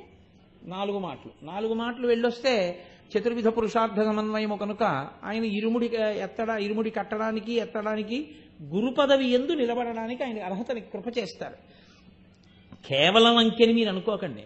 4 మాటలేదో వెళ్ళి 4 మాటలేదో వచ్చేస్తే మాల వేసుకున్నప్పుడు ఎలా ఉన్నాడో ఇరుముడి కట్టుకున్నప్పుడు అలాగే ఉన్నవాడికి గురు పదవి వస్తుందని మీరు ఎలా అనుకున్నారు? మీరు ఇంకోళ్ళకి ఎలా చెప్తారు? అది వెలగని దీపం అది ఇంకో దీపాన్ని ఏం వెలిగిస్తుంది? యువతల ప్రమిదలో దీపం వెలుగుతోంది, ఇంకో ప్రమిదలో ఉన్న దీపాన్ని వెలిగిస్తుంది. అసలు ఆ ప్రమిదలో ఉన్న దీపానికే వెలుగు లేదు, ఆ ప్రమిద ఇంకో ప్రమిదని ఏం వెలిగిస్తుంది? అది వెలిగించలేదు. వెలిగించగలగాలంటే గురువుగారితో కలిసి తిరిగి ఉండాలి. 7 కొడుకులు తన కడుపున పుట్టిన 6 గురు పదవి ఇవ్వలేదు దండపాణి గురుస్వామి. బహుశః ఆ స్థాయిలో నిలబడగలిగిన ప్రజ్ఞ ఉంది అనుకున్న ఒక్కరికి ఆయన ఇచ్చారు. అంటే ఆయన ఎంత స్వార్థం లేకుండా సమాజ ప్రయోజనమునందు ఎంత కఠోర చిత్తంతో ఉన్నారో మీరు చూడండి. కాబట్టి నేను మీకు మనవి చేసేది ఒకటే, నేను ఏ వ్యగ్రత నాకు లేదు. నేను మీకు మనవి చేసేది, దీక్ష అంటే మీ సొంతంగా ఒకసారి మాల వేసుకుని మీరు చేసేసుకునేది అన్న భావాన్ని ఉత్తర క్షణం మీరు విడిచిపెట్టి మీ గురువు గారి పాదాలు మీరు పట్టుకుని విసిగించకండి గురువుగారు. అస్తమానం గురువుగారు నేను వచ్చేస్తాను చెప్పు, నేను వస్తాను చెప్పు అంటే ఎంతమందికి గురువు చెప్తారు? దీక్షితుల యొక్క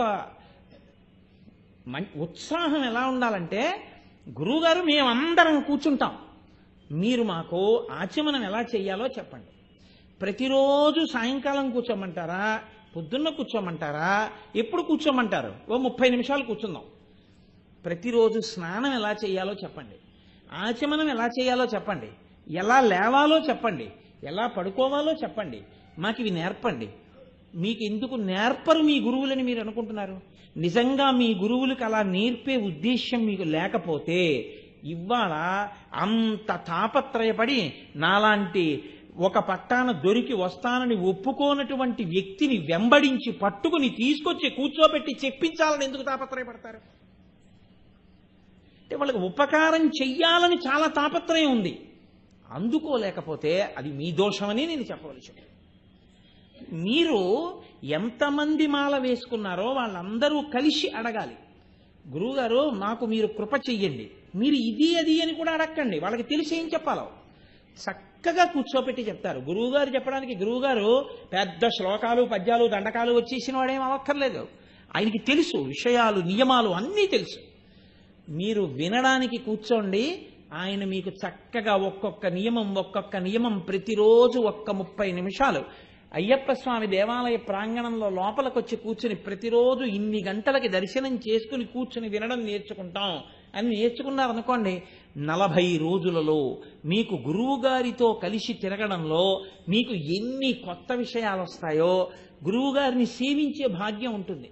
గురువుగారు అలా వెడుతుంటే ఆయన సంచి పట్టుకోవచ్చు, గురువుగారు ఒక కారెక్కుతుంటే ఓ డోర్ తీసి పట్టుకోవచ్చు. గురువుగారి శరీరం ఖేదపడకుండా చేసేదే గురు శుశ్రూష. చక్కగా గురువుగారి శుశ్రూష చేసుకోవచ్చు.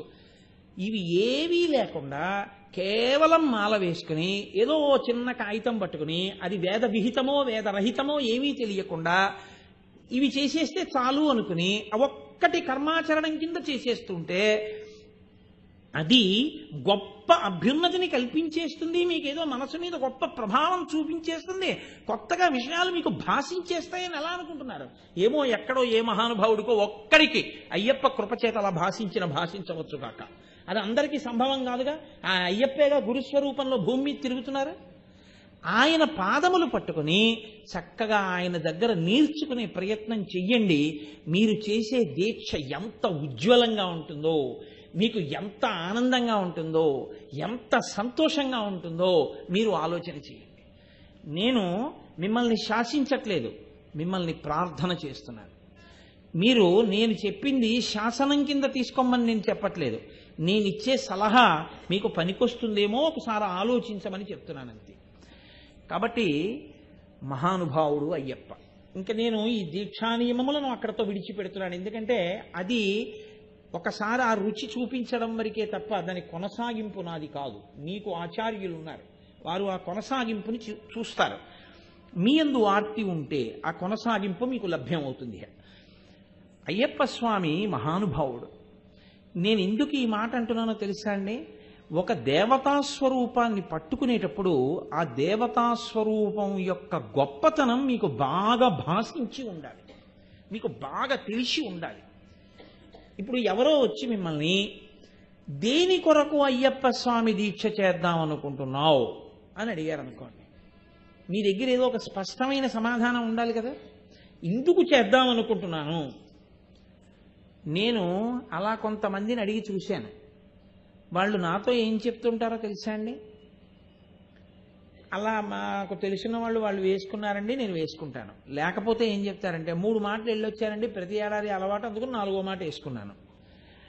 అథవా ఇంకా ఏం చెప్తారంటే ఏదోనండి మామూలుగా ఉంటే అసలు నేను కొన్ని నిగ్రహించుకోలేను, ఏదో దీక్ష తీసుకుంటే కొంత నిగ్రహం కలుగుతుంది. మంచిదే, నేను దాన్ని ఎంత మాత్రం దోషం పట్టనుసమండి. ఎందుకో తెలుసా? కనీసంలో కనీసం తను ప్రయత్నం చేస్తున్నాడు, స్వచ్ఛందంగా తనని తాను క్రమశిక్షణలో పెట్టుకునే ప్రయత్నం చేస్తున్నాడు. మీ దగ్గరికి వచ్చి చెప్తే మీరు దానికి నవ్వితే అతను ఎవరికి చెప్పుకుంటాడు? అది నవ్వే విషయం కాదు, శ్లాఘించవలసిన విషయం. షహబాష్ నాన్న, ముందుకెళ్ళు, చక్కగా 40 రోజులు కాదు తర్వాత కూడా నువ్వు ఇలాగే ఉండు అని మీరు ఆశీర్వచనం చేసి అతన్ని ఉత్సాహపరచాలి. అంతేకాని మనమో వెర్రినవ్వు నవ్వి అందుకా వస్తున్నామంటే వాడు ఎంత ఉదార హృదయుడై మీ దగ్గరికి వచ్చి చెప్పుకున్నాడు విశాల బుద్ధితో, దాన్ని మీరు గమనించవలసి ఉంటుంది. ఈ కారణాలతో దీక్ష తీసుకుంటున్నామని చెప్పేవాళ్లే తప్ప అయ్యప్ప స్వామి దీక్ష తీసుకోవడానికి ఇది కారణం, ఈ కారణానికి నేను తీసుకుంటున్నాను. లేకపోతే అనేకమైన దేవతా స్వరూపాలు ఉన్నాయి, అవన్నీ వదిలిపెట్టి అయ్యప్ప స్వామి ఎందుకు నీకు అని నేను అడిగాను అనుకోండి, స్పష్టమైన సమాధానం చెప్పు నాకు. అయ్యప్ప స్వామే కావాలి అని నీ మనసు ఎందుకు అనురక్తిని పొందుతోంది, ఎందుకు దీక్ష చేస్తున్నావు అని నేను అడిగాను అనుకోండి. ఏం ఒకసారి చేస్తే నువ్వు అందుకోలేకపోయావా ప్రయోజనాన్ని? అన్ని మార్లు చేస్తే నీకు కొత్తగా ఏ ప్రయోజనం వస్తోంది? 18 అంకె 10 రెట్టాంబడి ఇవన్నీ నాకు చెప్పకండి. ఏదో 18 మెట్లు ఎక్కాలండి, అవన్నీ జాగ్రత్తగా దీక్షలు చేసిన వాళ్ళకి. 10 నెట్టాంబడి లోపల మనసుకి సంస్కారం వచ్చిన తర్వాత చేసే పని అది కాదు. ఒకసారి చేసి తృప్తి పొందక 2వ మాట నువ్వు అందులో ప్రవేశించడానికి స్పష్టమైన కారణమేమి నువ్వు చెప్పగలవా?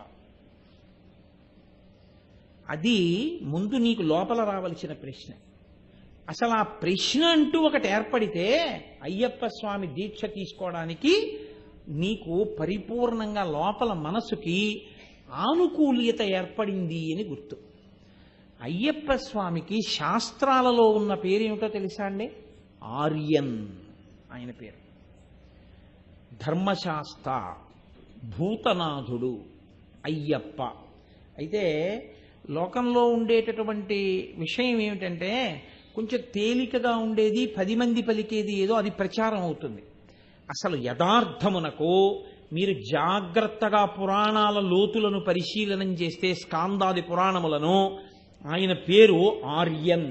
ఆ పేరున్నవాడు ఇంకొకడు లేడు. ఆర్యన్ అన్న పేరు ఎవరిదో తెలుసా అండి? కేవలము ఒక్క అయ్యప్ప స్వామిదే. ఆర్య అంటే పూజింపదగినది, పూజింపదగినవాడు, పెద్దవాడు, గౌరవనీయుడు. ఆర్య అన్న పేరుతో సంబోధింపబడేది ఒక్క పరాశక్తి. అందుకే ఆర్యాశతకము. ఆర్యా మహాదేవియున్నను రక్షింప నిరుంగునో ఎరగదో నా భాగ్యం ఎట్లున్నదో అంటారు పోతన గారు భాగవతంలో. ఆర్యా మహాదేవి అన్న పేరు కేవలం అమ్మవారికి చెందినది. అందుకే మూకశంకరులు ఆర్యాశతకము అని చేశారు. ఎవరైనా పెద్దవారిని ఉద్దేశించి మనం ఏమైనా ఉత్తరం రాస్తే ఆర్య అని సంబోధించి వ్రాస్తాం. కాబట్టి ఈ ఆర్య అనబడేటటువంటి సంబోధన ఏది ఉందో అది పెద్దరికాన్ని సూచిస్తుంది, పూజనీయతని సూచిస్తుంది. కాబట్టి ఈ పూజనీయతను పెద్దరికాన్ని సూచించేటటువంటి ఆర్య శబ్దం అయ్యప్ప స్వామి యందు ప్రయోగించారు. అయ్యప్ప స్వామి యందే ప్రయోగించడంలో ఉన్న గొప్పతనం ఏమిటో తెలుసా అండి? మళ్ళీ శివ పాదాది కేశాది పర్యంత స్తోత్రం అని శంకర భగవత్పాదులు చేశారు. శివుడికి 3 కుమారులు అని చెప్తాయి పురాణాలు. పెద్దవాడు గజాననుడు వినాయకుడు, కట్టకడపటివాడు సుబ్రహ్మణ్యుడు, మధ్యలో వాడు అయ్యప్ప. ఇందులో మీరు కొంచెం జాగ్రత్తగా పరిశీలించండి. పెద్ద ఆయన్ని పిళ్ళయార్ అంటారు, లేకపోతే అగ్రజ, ముందు పుట్టినటువంటి వాడు. గజానన సుముఖస్యైకదంతస్య కపిలో గజకర్ణకః లంబోదరస్య వికటో విఘ్నరాజో గణాధిపః ధూమకేతుర్గణాధ్యక్ష పాలచంద్రో గజాననః వక్రతుండ శూర్పకర్ణో హేరంబ స్కందపూర్వజః. స్కందపూర్వజః స్కందుడికి ముందు పుట్టినవాడు. అయ్యప్ప కన్నా అన్న శబ్దం అక్కడ వేరు. షోడశైతాని నామాని ఎప్పటేచ్చుణ్యాదపి విద్యారంభే వివాహే చ ప్రవేశే నిర్గమే తథా సంగ్రామే సర్వకార్యేషు విఘ్నస్తస్య నజాయతే. కానీ ఆయనకి గజాననుడు అని పేరు, లేదా పరమశివుని యొక్క కుమారులలో పెద్దవాడు అని పేరు. పరమశివుని యొక్క కొడుకు అన్న సంబోధన కుమరన్, కుమారా అన్న శబ్దం ఒక్క సుబ్రహ్మణ్యుడు. ఈ ఇద్దరికీ లేనిది శివుడి యొక్క కుమారులలో ఆర్యన్ ఒక్క అయ్యప్ప స్వామికి. ఆర్యన్ అంటే పూజింపదగినవాడు. ఎందుకని ఆయన పూజింపదగినవాడయ్యాడో తెలుసా అండి? స్కాందం చాలా ఆశ్చర్యకరమైన విషయం చెప్తుంది. శబరిమలై, మలై అంటే పర్వతం. పర్వతం అంటే పర్వతం అంతా అయ్యప్ప స్వామి గుడి కాదు, పర్వతం చాలా పెద్దది. శబరిమలై, శబరిగిరి మీద అయ్యప్ప స్వామి వారి యొక్క గుడి ఉండేటటువంటి ప్రత్యేకమైన ఆ ప్రదేశాన్ని ఆర్యకావు అని పిలుస్తారు. ఆర్యకావు పురాణాంతర్గతంగా ఆర్యకావు అంటే పెద్దలున్న స్థలము, పూజనీయమైన స్థలము. ఇప్పుడు ఒక పీఠాధిపతులు లోపల ఉన్నారు అని నేను అన్నాను అనుకోండి. ఇప్పుడు పీఠాధిపతుల దగ్గరికి వెళ్ళాలి, మీరు ఏం చేయాలి? ఎలా పడితే అలా వెళ్ళడానికి వీల్లేదు. మీరు వెంటనే మీరు పెట్టుకు రాకపోతే పెట్టుకోమని బయట విభూతి బొట్టు పెడతారు. మీరు విభూతి పెట్టుకుని బొట్టు పెట్టుకుని చొక్కా విప్పేసి బనీని విప్పేసి ప్యాంటు మీద తువ్వాలేసుకెళ్ళడం దారుణం. న్యాయానికి పంచ కట్టుకుని ఉత్తరీయం తీసి నడువుకి కట్టుకుని పీఠాధిపతి దర్శనానికి వెళ్ళాలి. నేను చెప్పేది శంకరాచార్యుల వారి చేత ప్రతిష్ఠింపబడిన పీఠాలు, పెద్ద పెద్ద పీఠాల గురించి నేను మాట్లాడుతున్నాను. శృంగేరి, పూరి, కామకోటి ఇలాంటివి. అటువంటి మహాపురుషులైనటువంటి పీఠాధిపతుల దర్శనానికి వెడితే అలా పెడతారు. అంతేగాని చొక్కాలతోటి బనీలతోటి లోపలికి వెళ్ళరు, రానివ్వరు కూడా. పెద్దలున్నారు, దర్శనమునకు ఒక నియమ నిబంధనలు ఉంటాయి, అలాగే వెళ్ళవలసి ఉంటుంది, ఇంకొకలా వెళ్ళడం కుదరదు. పెద్దలున్నారు, ఆర్యన్నున్నారు, ఆ దర్శనానికి మీరు ఇక్కడ చాలా నియమాలు మొదలు పెడితేనే ఆ పైకెక్కి దర్శనం చేయవలసి ఉంటుంది. అంత పెద్ద ఆయన దర్శనం మీరు చెయ్యాలి. అత్యంత చిన్నపిల్లవాడిగా వచ్చి అత్యంత పెద్ద ఆయనగా కూర్చున్నవాడు అయ్యప్ప స్వామి. ఎందుకంటే ఆయన పెళ్లి చేసుకున్నట్టు గృహస్థాశ్రమంలోకి వెళ్ళినట్టు ఆయన శాస్త్రంలో లేదు. బ్రహ్మచారిగానే ఉండిపోయాడు అంతే. రాజుగారు ఆయనకి పెళ్లి చేయలేరు. వెంకటేశ్వర స్వామి వారిలో ఆయన యథార్థంగా భూమి మీద తిరిగారు. కానీ ఆయన చుట్టూ ఆ యోగబంధం కట్టుకుని చిన్ముద్ర పట్టి కూర్చున్నారు. పెద్దరికం దేనివల్ల ఇస్తారు? వయసు చేత ఇవ్వరు. పెద్దరికం దేనివల్ల ఇస్తారంటే జ్ఞానము వలన ఇస్తారు. తాతగారు ఉండొచ్చు, తండ్రి గారు ఉండొచ్చు, పెదనాన్నగారు ఉండొచ్చు, బాబాయ్ గారు ఉండొచ్చు.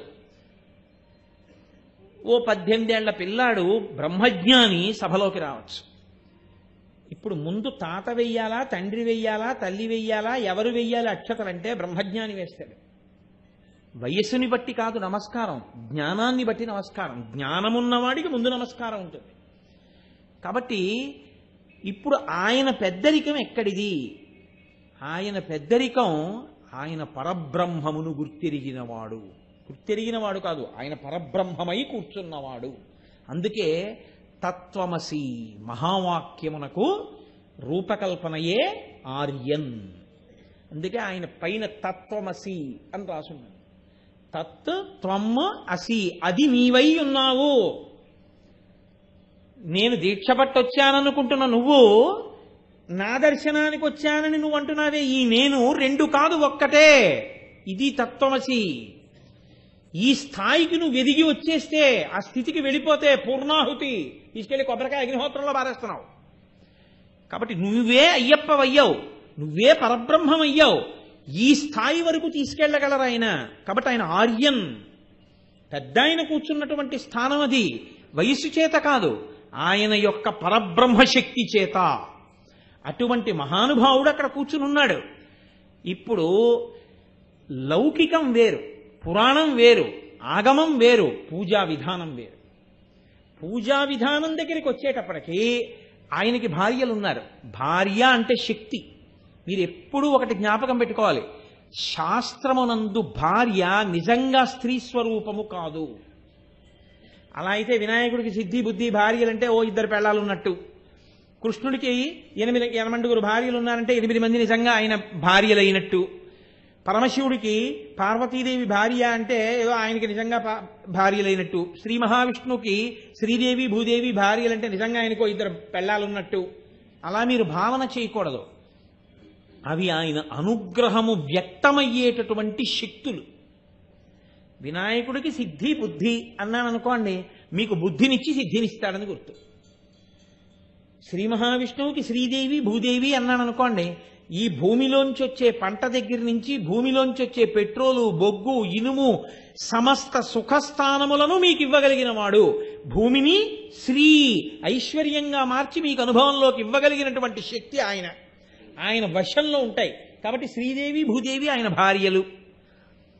శక్తి స్వరూపమైన పార్వతి అంటే ఆదిశక్తి, శక్తులకు శక్తి ఆయన వశంలో ఉంటుంది పరబ్రహ్మస్వరూపంగా పరమశివుడికి.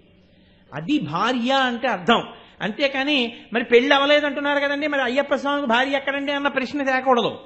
ఆయనకెవరు భార్యలు? పూర్ణ పుష్కళ, పూర్ణ పుష్కళాంబా సమేత శ్రీ అయ్యప్ప స్వామి పరబ్రహ్మణే నమో నమః అంటాం. పూర్ణ పుష్కళ అంటే అర్థం ఏంటి? పుష్కళముగా ఉన్నవాడు. పుష్కళం అంటే ఇంకా ఎన్ని రకాలు ఉండాలని మీరు అనుకుంటున్నారో, ఎన్ని సుఖస్థానములు కావాలని మీరు అనుకుంటున్నారో అవన్నీ ఆయన దగ్గర ఉన్నవాడు. అంటే అండి, అయ్యప్ప స్వామి వారి దగ్గర కార్లు ఉంటాయా? నాకు కారు కావాలంటే ఇవ్వడానికి. అయ్యప్ప స్వామి వారి దగ్గర నా కొడుక్కి ఉద్యోగం కావాలంటే అపాయింట్మెంట్ ఆర్డర్లు ఉంటాయా అంటే, నేను మీకు ఒక మాట చెప్తాను, బాగా గుర్తుపెట్టుకోండి. ఇది తత్వ పరిశీలనము అన్న మాటకు అర్థం. అందుకే గురువు గారి కాళ్ళు పట్టుకోండి అని నేను మీతో మనవి చేసేది. అది గురువు చెప్తారు మీకు.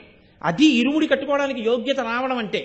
లేకపోతే అసలు ఆ నెయ్యి పోసుకున్న కొబ్బరికాయ పట్టుకుని వెళ్ళడానికి మీకు అర్హత ఎక్కడి నుంచి వస్తుంది అగ్నిహోత్రంలో వేయడానికి? కాబట్టి ఇప్పుడు ఆయన చేతిలో అన్నీ పుష్కలంగా ఉండడం అన్న మాటకు అర్థం ఏమిటో తెలుసా అండి? ఒకటే గుర్తుపెట్టుకోండి, మీకు చెరుకు కావాలి, ఎక్కడి నుంచి రావాలి? భూమిలోంచి రావాలి. మీకు వరి కావాలి, భూమిలోంచి రావాలి. గోధుమలు కావాలి, భూమిలోంచి రావాలి. బార్లీ కావాలి, భూమిలోంచి రావాలి. యాపిల్ పండు కావాలి, భూమిలోంచి రావాలి. తోటకూర కాడ కావాలి, భూమిలోంచి రావాలి. కాదు, నాకు కారు కావాలి, కారును తయారు చేయడానికి కావలసిన ఇనుము భూమిలోంచి రావాలి. కారు పరిగెత్తడానికి కావలసిన పెట్రోల్ భూమిలోంచి రావాలి. కాబట్టి ఇవన్నీ కూడా భూమిలోనే ఉన్నాయి. సుఖము అన్నీ ఉన్నాయి, ఊపిరి అందట్లేదు. ఏమైనా సుఖం ఉందా? ఊపిరి అందేటట్టు, అసలు ఊపిరి రూపంలో వాయువుని లోపలికి వెళ్ళి పైకి వచ్చేట్టు చేయగలిగిన వాయువు ఆయనది. అందుకే మీరు ఒకటి బాగా గుర్తుపెట్టుకోండి, మీరు ఎన్నైనా చేయగలరేమో, ఇన్నిటిని చేయడానికి కావలసిన అణువుల్ని మాత్రం మీరు తయారు చేయలేరు. పరమాణువు ఏముందండి అంటాం, కానీ ఆ పరమాణువుని చేసిన వాడు ఈశ్వరుడు, మీరు చేయలేరు. శక్తి అంతా అందులోంచే వస్తుంది. భూమిని ఒక అడుగు పెంచలేరు, ఒక అడుగు తగ్గించలేరు. మీ కంటికి కనపడని వాయువుని ఎంత ప్రయత్నించినా మీరు చూడలేరు. అది ఈశ్వరుడు యొక్క నిర్మాణం అంటే. ఇప్పుడు ఆయన పుష్కళ అంటే ఏం ఉండాలనుకుంటున్నారు? కార్లు ఉండాలా, అపాయింట్మెంట్ ఆర్డర్లు ఉండాలా? ఈ 5 ఆయనవై ఉన్నాయి. కాబట్టి ఇప్పుడు మీకు చెరుకు కావాలా, బాగా ఆయన ఇవ్వగలడు, భూమిని ఆదేశిస్తాడు. మీకు వరి కావాలా, ఆయన ఇస్తాడు, పంట ఎంత కావాలంటే అంత. మీ అబ్బాయికి ఉద్యోగం కావాలా, ఆయన అనుగ్రహిస్తాడు, శ్రీ ఐశ్వర్యంగా ఇస్తాడు. ఆయన ఏమి ఇవ్వలేడని మీరు అనుకుంటున్నారు? అది పుష్కళ. రెండవ వారు పూర్ణ. పూర్ణ అంటే అర్థం ఏంటో తెలుసా అండి? ఇప్పుడు ఇందులో ఏదో 2 యాపిల్ పళ్ళు ఉన్నాయి. నేను ఒక యాపిల్ పండు తీసి అలా ఆయన చేతిలో పెట్టేశాను అనుకోండి. ఇప్పుడు నా దగ్గర ఎన్ని ఉన్నాయి? 1. ఈ యాపిల్ పండు కూడా తీసేసి నేను ఆవిడికి ఇచ్చేసాను అనుకోండి. ఇప్పుడు నా దగ్గర ఎన్ని ఉన్నాయి? లేవు. లాకి యాప్తం వస్తుంది ఏదో స్థితిలో మన దగ్గర. ఇచ్చి ఆ తర్వాత వచ్చి నాకు ఇవ్వండి అన్నారు అనుకోండి, అయ్యో ఏమనుకోకండి లేవు ఇంకా అంటాను. అంటే తరగడం అనేటటువంటిది మొదలవుతుంది. ఉదాహరణకి తరగడం ఎలా వస్తుందో తెలుసా అండి? నేను ఎవరికి ఇవ్వనండి, పూర్ణుణ్ణి కానా? ఎందుక పనికి మళ్ళీ పూర్ణత్వం? స్వార్థమైంది అది. ఒకడికి ఇవ్వడానికి పనికిరాంది పూర్ణత్వం ఎవడికి కావాలి? అది పూర్ణత్వం ఏమిటి? కాబట్టి అది పనికిరాదు. నిలవబెట్టి తరగదని నువ్వు అనుకుంటున్నావా? 100 గుండిగల అన్నం వండుకుని, నా ఇంట్లో బియ్యం ఉన్నాయి, నా ఇంట్లో డబ్బు ఉంది, ఎవడికి పెట్టను, వండుకుని 3 రోజులు ఉంచు, పాచికంపు వస్తుంది అన్నం. పూర్ణత్వం ఏంటి? ఈశ్వరుడా ఈ లోపల వేసినటువంటి పదార్థం ఉమ్ముతో కలిసి లోపలికి వెళ్ళిపోయిన తర్వాత బయటికి వస్తే కంపు, మరి లోపలికి వెళ్ళిన దాన్ని పచనం చేసి శక్తిగా మార్చి అశుద్ధం లోపల ఉన్న వాసన బయటికి రాకుండా బయటికి విడిచిపెడుతున్నాడు. అది ఆయన శక్తి. తనవిగా కలవాడు ఆయన స్వామి. స్వామి స్వామి స్వామి స్వామి అని పలవరించగా పలవరించగా పలవరించగా నీకేం రావాలంటే నాదన్నది ఏదీ లేదు, ఏదీ లేదు, ఏదీ లేదు. ఏమీ లేనివాడు ఏం చేస్తాడండి లోకంలో? ఎక్కువ మాట్లాడడం కదండి. మీరు చూడండి, ఏమీ లేవనుకోండి, ఆయన బాగుంటుంది ఏంటండి నేను వెళ్ళి మాట్లాడితే, నాకేముందని నేను మాట్లాడినండి అంటాడు. ఆయన అందరూ 10,000 ఇచ్చి పేరు చెప్పించుకున్నారు, 20,000 ఇచ్చి పేరు చెప్పించుకున్నారు, 11 రూపాయలు ఇచ్చి రసీదు రాయించుకున్నాడు. ఒక ఆయన 1,25,000 ఇచ్చి నా పేరు చెప్పకండి అని ప్రాధేయపడ్డాడు. ఆయన ఈశ్వరానుగ్రహం ఉన్నవాడు. ఎందుకో తెలుసండి, ఆయన నమ్మకం ఏంటంటే నేను ఇవ్వడం ఏమిటి, ఆయన ఇచ్చాడు. ఇప్పుడు వీళ్ళు నేను ఇచ్చానని చెప్తే దొంగని గాను, నీవా ఇచ్చావు నీదా అని అడిగితే ఏం చెప్పను? అందుకని వద్దండి, ఈశ్వరుడు నా చేత ఇప్పించాడు మీకు, అందుకని మళ్ళీ పేర్లు నేను ఈశ్వరుడని రాయండి అంటే అదేమిటండి అని తర్కం ఇవన్నీ ఎందుకు? అందుకని పేరు వద్దు, పేరు చెప్పకండి. అందుకే గుప్తదానము గొప్పది అని మన వాళ్ళు ఎందుకంటారో తెలుసా అండి? గుప్తదానం గొప్పది అంటే అహంకార పరిత్యాగము చేసి ఉన్నాడు అని గుర్తు. ఆయనకు అర్థమైంది స్వం అంటే ఏమిటో. స్వామి అన్న మాటకు ఆయనకు అర్థమైంది. అర్థమైన వాడు ఒక్క మాట స్వామి అని పిలిస్తే చాలు, పలుకుతాడు ఆయన. అందుకే లోకంలో ముగ్గురినే స్వామి అని పిలుస్తారు. భార్య భర్తని స్వామి అని పిలుస్తుంది, శిష్యులు గురువు గారిని స్వామి అని పిలుస్తారు. 3 ఈశ్వరుణ్ణి మనందరం స్వామి అని పిలుస్తాం. ఏది అనుభవించినా గురోచ్ఛిష్టమే, గురువుగారు అనుగ్రహం వల్లే ఇవన్నీ మేము పొందుతున్నాం. అందుకని గురువుగారు స్వామి. భార్య సమస్త సుఖములకు సమస్త గౌరవములకు కారణం భర్త. ఆ 5వ ఉండబట్టంత గౌరవం కాబట్టి స్వామి. భార్య భర్తని పిలవాలి, అంతేకాని భర్త భార్యని స్వామి అనకూడదు. భర్త భార్యని స్వామి అంటే అదో అసంబద్ధమైన విషయం, అది అసలు తప్పది, అలా అనకూడదు కూడా. అది దోషభూయిష్టమైనటువంటి జీవన విధానం. ఒక్క భర్తని మాత్రమే భార్య స్వామి అని పిలుస్తుంది. ఈశ్వరుడిని అందరం కలిసి స్వామి అని పిలుస్తాం. అలాగే గురువు గారిని స్వామి మీరు వస్తారా అని అడుగుతాం. కనబడ్డ వాళ్ళందరినీ స్వామి అంటే నీకు అయ్యప్ప తప్ప ఇంకోళ్ళు కనపట్టలేదని గుర్తు. మీరు ఏమైనా అనుకోండి కానండి, ఆ స్వామి అలాగే మాట్లాడుతుంటాడండి అంటే అప్పుడు ఏమనుకోవాలి? నీకు అర్థమైంది అనుకోవాలా, అర్థం కాలేదనుకోవాలా? నేను అంటే పరిపక్వత రాలేదని గుర్తు. నిన్నను చెప్పానుగా, పక్షి వేడి వల్ల గుడ్డు యొక్క పెంకు పగిలి పిల్ల పైకి రావాలి తప్ప అగ్గిపుల్ల గీస్తే పెంకు పగిలి పిల్ల వస్తుందా? పిండం కారిపోతుంది. అది గురుస్పర్శ చేత పోవాల అహంకారం. అంతేగాని మీ మానాన్ని మీరు పూజ చేసుకుని ఒక కొబ్బరికాయ పెట్టుకొచ్చి పిల్లకూడదు తీసేస్తే మీ అహంకారం పోయిందంటే అంతకన్నా పరిహాసాస్పదమైన విషయం లోకంలో ఇంకోట్లేదు. అహంకారం పోతే ఇంకేమండి?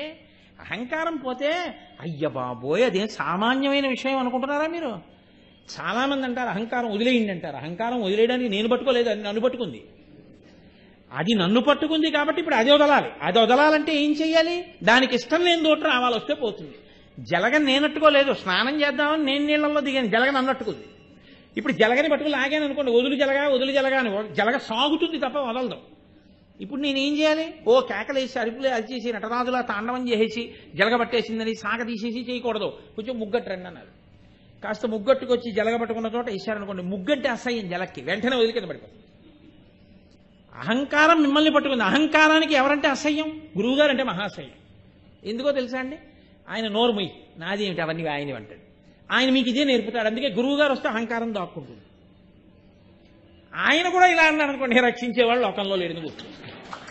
కాబట్టి గురువుగారు అలా అనడం, అలా అంటాడు గురువుగారని నేను చెప్తే అంతకన్నా దోషం ఇంకోట్లేదు. కాబట్టి అహంకార పరిత్యాగము చేత స్వామి శబ్దం అన్వయం అవుతుంది. అందుకని స్వంతో కలుపుతారు. స్వామి అయ్యప్ప శరణం.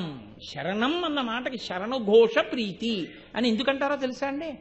శరణం అంటే ఏమిటంటే మిమ్మల్ని పాడు చేస్తున్నటువంటి శత్రువులేవో మీరు తెలుసుకుని ఈ శత్రువుల్ని నేను మట్టు పెట్టలేను అని మీరు యథార్థంగా ఒప్పేసుకోవడాన్ని శరణాగతి అంటారు. మీరు చూడండి, అయ్యా పాల ముంచినా నీట ముంచినా మీదే భారం, నాకేమీ రాదు. మీరు చూడండి, ఒక్కొక్కసారి ఎంత తెంపరితనంగా ఉంటుందంటే రాత్రి 11 గంటలకి ఏసీ 2 టైర్లోకి ఎక్కేస్తుంది ఒక ఆవిడ టికెట్ లేకుండా. ఆయన బయటికి వెళ్ళి చూస్తాడు, ఇదేంటమ్మా ఏసీ 2 టైర్లోకి టికెట్ కూడా లేకుండా ఎక్కావు అంటాడు. మీరు ఏమీ అనుకోవద్దు, నేను పెళ్లి నుంచి వస్తున్నాను, టికెట్ కొందాం అనుకున్నాను, తెల్లవారేటప్పటికి మా ఆయన అమెరికా వెళ్ళిపోతున్నారు, నేను వెళ్ళిపోవాలి హైదరాబాదు. లేకపోతే మళ్ళీ ఆయన 3 నెలలు రారు, నేను ఆయన్ని చూడడానికి వెళ్ళిపోతున్నాను, డబ్బులు లేని దాన్ని కాను. నేను దిగి మీరు జనరల్ కంపార్ట్మెంట్కి వెళ్ళండి, అక్కడికి వెళ్ళండి, ఇక్కడికి వెళ్ళండి అంటే ఒంటి నిండా బంగారం పెట్టుకుని ఉన్నాను పెళ్లికి. మా ఆయన కోసం పరిగెత్తుకు వచ్చేసాను. పాల ముంచినా నీట ముంచినా మీదే భారం. ఇలా రావడమే నాకున్న దోషం. నేను రిజర్వేషన్ లేదు వెళ్ళొద్దని మా ఆయన చెప్తుంటే వినకుండా వచ్చాను. మీరేం చేస్తారో మీదే అంటే కర్కశంగా తోచేస్తాడేంటి? ఎవరైనా వస్తే ఇప్పుడే ఎక్కానని చెప్పమ్మా, లేకపోతే స్క్వాడ్ వాళ్ళు నేను ఎక్కించాను అనుకుంటారు. అదిగో అక్కడ ఉండు, ఎక్కడన్నా బెర్త ఖాళీ అయితే ఇస్తాను, అప్పుడు రాస్తాను రసీదు అని చచ్చినట్టు అక్కడ పెట్టుకుంటాడా పెట్టుకోడా? టీటీ మీ బలహీనత మీరు చెప్పేశారు, అప్పుడు ఏం చేస్తాడు? ఆయనే రక్షిస్తాడు. ఈశ్వరుడు మిమ్మల్ని బాగా తనకి దగ్గరగా జరగడానికి అవకాశం ఇవ్వడానికి పంచేంద్రియాలు ఇచ్చాడు. ఇచ్చి కంటితో నన్ను బాగా చూడు, ముక్కుతో నా నిర్మాల్యం వాసన చూడు, నాలుకతో నా ప్రసాదంగా తిను, చెవితో నాకు సంబంధించినవి విను. ఇప్పుడు వచ్చిన పెద్ద సమస్య ఏంటంటే అవే శత్రువులయ్యి. చూడకూడనివన్నీ ఇది చూస్తుంది, వినకూడనివన్నీ ఇది వింటుంది. అంటే దీనికి స్వాతంత్ర్యం ఏం లేదు, ఇవన్నీ మనసు వాడుకుంటోంది. ఈశ్వర ఇవన్నీ ఇచ్చిన వాడెవరు? నువ్వు. ఈ మనసు కూడా నువ్వే ఇచ్చావు. స్వామి నీది ఈ మనసు, ఇది నువ్వు నాకిచ్చి నువ్వేమన్నావు? ఈ మనసు నీ దగ్గర పెట్టమన్నావు, అదొక్కటే నాకు రావట్లేదు. అది తైతక్కలాడి నన్ను పాడు చేసేస్తోంది. మన ఏవ మనుష్యానాం కారణం బంధమోక్షయోహో, ఇది బంధమోక్షములకు కారణం, కానీ నన్ను మోక్షం వైపు వెళ్ళనివ్వట్లేదు, పాడు చేసేస్తోంది. కాబట్టి ఏం చేస్తున్నానంటే నువ్వు ఇచ్చింది తెచ్చి నీకు ఇచ్చేస్తున్నాను. నువ్వేం చేస్తావో తెలుసా? దీన్ని నువ్వే బాగు చేయి. దానికి శరణాగతి అని పేరు. శరణాగతి అంటే నన్ను నేను సంస్కరించుకోలేకపోతున్నాను, ఇదికి 1కి 100 మాటలు చిత్తశుద్ధితో చెప్పుకోవడం శరణు ఘోష. ఘోష అన్న మాటకు అర్థం ఏమిటో తెలుసా అండి? వీడికి ఇది అవసరమా, అవసరం లేదా, వీడు మనని ఉద్ధరిస్తాడా, ఉద్ధరించడా అని కూడా లేకుండా వాడు విని తీరుతాడు అని ఒళ్ళు మరిచిపోయి చెప్పుకెళ్ళిపోతుంటాడు. సముద్ర ఘోష అంటారు. ఎందుకమ్మా నీ ఘోష ఎవరు విన్నారు అంటారు. అంటే ఆవిడ ఆర్తితో ఏం చేస్తుందంటే అలా చెప్పేస్తూ ఉంటుంది. ఆవిడ 4 పిల్లల్ని పెట్టుకుని బస్ స్టాండ్లో నించుందండి. ఆవిడ ఏదో జగ్గంపేట ఎడదాం అనుకుంది. లేకపోతే పెద్దాపురం వెడదాం అనుకుంది ఆవిడ. పెద్దాపురప్పాడు బస్సు వచ్చింది. ఆవిడ పెద్దాపు వరకు తరిగింది, బస్సు ఎక్కించింది. బస్సు జగన్నాథపురం లేకపోతే ఇంకోవైపు వెళ్ళిన తర్వాత కండక్టర్ టికెట్లు కొడుతుంటే ఈవిడ పెద్దాపురం ఇవ్వండి అంది. ఆయన అన్నాడు, ఇది పెద్దాపురం వెళ్ళదమ్మా, పెద్దాపురప్పాడు వెళ్తుంది, దిగు దిగు అని ఓ బెల్ల కొట్టి ఆపాడు.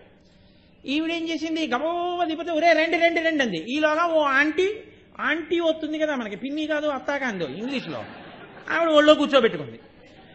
ఇప్పుడు నలుగురు దిగిపోయారు, ముగ్గురు దిగిపోయారు, నిద్రపోయాడు. అప్పుడే ఈవిడ దిగిపోయి పిల్లల్ని లెక్కెట్టుకుని, అయ్యో ఇది ఇప్పుడు నేను ఇక్కడి నుంచి ఎక్కడికి వెళ్ళాలి, ఎలా వెళ్ళాలి, మళ్ళీ బస్ స్టాండ్కి ఎలా వెళ్ళాలి, నా దగ్గర అంత డబ్బులు లేవు అనుకునే లోపల బస్సు వెళ్ళిపోయింది. ఈవిడ చూసుకునేటప్పటికీ 4వ వాడు లేడు. ఇప్పుడు ఆవిడ కేవలం ఒక్కసారి నేను ఆర్టీసీ కండక్టర్తోనే మాట్లాడతాను అంటుందా? అయ్యో అయ్యో బస్సు వెళ్ళిపోయింది, నా కొడుకు వెళ్ళిపోయాడు బాబో, మీరు చెప్పండి బాబో, ఎలా వెళ్ళాలి బాబో, బస్సు ఎక్కడ అవుతుంది బాబో, ఎలా పట్టుకోవాలి బాబో అని అరుస్తూనే ఉంటుందా ఉండదా? దారి దొరికే వరకు. ఎవడో వచ్చామా నా మోటార్ సైకిల్ ఎక్కమా అయితే తీసుకెళ్తాను అనుకోండి, ఈ 3 పిల్లలు ఇప్పుడు వీళ్ళని అక్కడ పెట్టాడు, వాళ్ళు వెళ్ళిపోతే ఎక్కడికో. అందుకని బాబు ఇప్పుడు 3 ఉన్నారు, ఏం చేయను బాబు అంటే, బాబు నేను ఇస్తాను డబ్బు, ఇదిగో ఆ కారు ఎక్కు అని ఎవరో ఒక ఆయన కారు ఎక్కించుకుని వేగంగా వెళ్ళి ఆ బస్సు పట్టుకుని ఆ పిల్లాన్ని దింపి ఈవిడికి ఇచ్చాక అమ్మయ్యా అంటుంది. అంటే వీడు రక్షిస్తాడా రక్షించడా అని కూడా చూడకుండా, వీడు వింటున్నాడా వింటున్నవాడు ఏమైనా రక్షిస్తాడా అని లేకుండా సిగ్గు విడిచిపెట్టి, ఈశ్వరా నువ్వు తప్ప నన్ను ఈ శత్రువుల నుంచి కాపాడేవాడు లేడని ఎలుగెత్తి అరిచి చాటి చెప్పడమే శరణుఘోష. అదిగో ఆ స్థితి ఉందే, అందులో ఒళ్ళు మరిచి ఆయన పేర్లు చెప్పేస్తుంటే, అందుకే దానికి ఏం అర్థం ఉండదు. ఇంకా మా యాపింగ్స్ అవి చేస్తుంటారు శరణఘోష, ఏదో అదంటే నిన్ను నమ్ముకొచ్చాం అయ్యప్ప, ఏదో ముళ్ళున్నాయి అయ్యప్ప, రాళ్ళున్నాయి అయ్యప్ప. అదేమన్నా సంస్కృతమా, అదేమన్నా కీర్తన, దానికి అయితే ప్రాస ఏమిటది అంటే, ఇదిగో నా పిల్లలు వెళ్ళిపోయారు బాబాయ్, 4వ వాడు వెళ్ళిపోయాడు బాబాయ్, ఎలా బాబాయ్ బస్సు ఎక్కడికి వెళ్ళిపోతుంది బాబాయ్ అని అరవడం ఎలాగో అలా ఈశ్వరుడి మీద ఎలుగెత్తి చేసింది శరణుఘోష. అలా పొంగిపోయి 40 రోజులు నువ్వు చేయగలవా? అలా పరవశించిపోగలవా? 3 రోజులు చేసిన తర్వాత ఇంకా అరవడానికి నీకు కంఠం లేక కంఠం పోయిన కంఠంతో కీచు కీచుమంటూ అరవగలవా? అదేంట్రా 3 రోజులకే నీ కంఠం పోయిందంటే నవ్వేసి పోన్లేరా, నేను ఇంకెక్కువ మాట్లాడక్కర్లేదు, 40 రోజులు ఎందుకు ఈశ్వరుడు ఎందుకు మనసు పెడతాను అనగలవా? ఆ శరణుఘోష దండపాణి స్వామికి ప్రియం. వాళ్ళందరూ శరణఘోష చెప్తే ఆయనకి ఎందుకు ప్రియం అంటే, ఆయన గురువు గారు కాబట్టి ప్రియం. వీళ్ళు మార్గంలో పడ్డారా, వీళ్ళ శత్రువుని వీళ్ళు గుర్తించగలిగారు. మీరు ఒక్కటే గుర్తుపెట్టుకోండి, దొంగ పరిగెడుతూ కత్తి చూపిస్తున్నాడు, మీరు దూరంగా పరిగెడతారు, దగ్గరికి వెళ్ళి పట్టుకోలేరు, ఎందుకంటే వాడి చేతిలో కత్తి ఉంది, మిమ్మల్ని పొడుస్తాడు. పరిగెడుతున్న దొంగ చేతిలో కత్తి జారి కింద పడింది, మీకు దొరికింది. ఇప్పుడు దొంగ వాడు పరిగెడతాడు, ఎందుకంటే కత్తెట్టుకు మీరు పొడుస్తారని. కత్తి మీ చేతిలో ఉంటే దొంగ పరిగెడతాడు, దొంగ చేతిలో ఉంటే మీరు దగ్గరికి వెళ్లకుండా మీరు దూరంగా పరిగెడతారు. మీ శత్రువుని ఈశ్వరుడికి అప్పచెప్పేస్తే మీరు ధైర్యంగా నించుంటారు, ఇంక ఈశ్వరుడు చూసుకుంటారని. ఈ సంతోషంతో చెప్పేది శరణుఘోష. ఆ సంతోషంతో ఎలుగెత్తి నిజంగా అయ్యప్పలు శరణఘోష చెప్తే, అయ్యప్పలని నేను అన్ను దీక్షితులు ఆ శరణుఘోష చెప్తే, ఆ శరణుఘోష చెప్పిన సమయంలో వాళ్ళు దీక్షితులు. ఆ ఈశ్వరానుగ్రహం ప్రసరించిన నాడు వాళ్ళ అయ్యప్పలు. అప్పుడు పూర్ణం. అప్పటి వరకు ఇలా ఉంది, వేలు ఉంది కాబట్టి దీని నుంచి దూరం అయిపోయింది. ఈ 4 దగ్గర, దీనికే అన్ని దూరం. కానీ నిజానికి చూడండి, ఈ 4 కలిపి ఏమైనా చేస్తాయా? ఓ చిటికెడు పంచదారి అన్నారనుకోండి, దీంతో ఇది కలవాలి, చిటికెడు అంటే. మీ పేరు రాయండి, దీంతో వచ్చి ఈ 2 చేరాలి. తాడట్టుకోండి, దీంతో ఈ 4 కలిసి పట్టుకోవాలి. ఏది ఈ కర్రట్టుకో, ఈ 4తో పట్టుకోండి, దీనికి సంబంధం లేకుండా. ఈ 4 ఉన్నా ఇది లేకపోతే ఎందుకు పనికిరావు. కానీ ఎందుకు పనికిరాని ఈ 4 దీని దించి దూరంగా ఉంటాయి. ఉండి ఇది ఇలా అంటుంటుంది. ఇది ఇలా అన్నప్పుడల్లా ఈ 3టికి ఇది జీవుడై సాక్షి. స్వప్నము, జాగ్రత్త, సుషుప్తి, భూతము, భవిష్యత్తు, వర్తమానము, ఇలా 3గా తిరిగే వాటన్నిటికీ జీవుడుగా నిలబడి ఉంటాడు. ఆయన అనుగ్రహం కలిగిందనుకోండి, నీకు నాకు తేడా లేదురా, జీవుడన్న నువ్వే నేను, తత్వం అసి, అది నేనయ్యున్నది, అలా కలిసిపోతాయి. ఇప్పుడు ఈ పూర్ణం జీవ బ్రహ్మైక్య సిద్ధితో కూడినటువంటి ఈ తత్వమసి మహావాక్యం చిన్ముద్ర అయితే, దీన్ని చిన్ముద్ర అంటారు. ముద్రలు పట్టించి వరిస్తారు. అసలు ముద్ర పట్టించి ఇవ్వాలి, ఒక్కొక్క ముద్రకి వ్యాఖ్యానం చెప్పి ఇస్తారు మా దీక్ష. అప్పుడు సత్వరజస్తమో గుణములకు సాక్షి ఆయన, అలాగే భూత భవిష్యత్ వర్తమాన కాలములకు సాక్షి, అలాగే ఆయన జాగ్రత్త స్వప్న సుషుప్తులకు సాక్షి.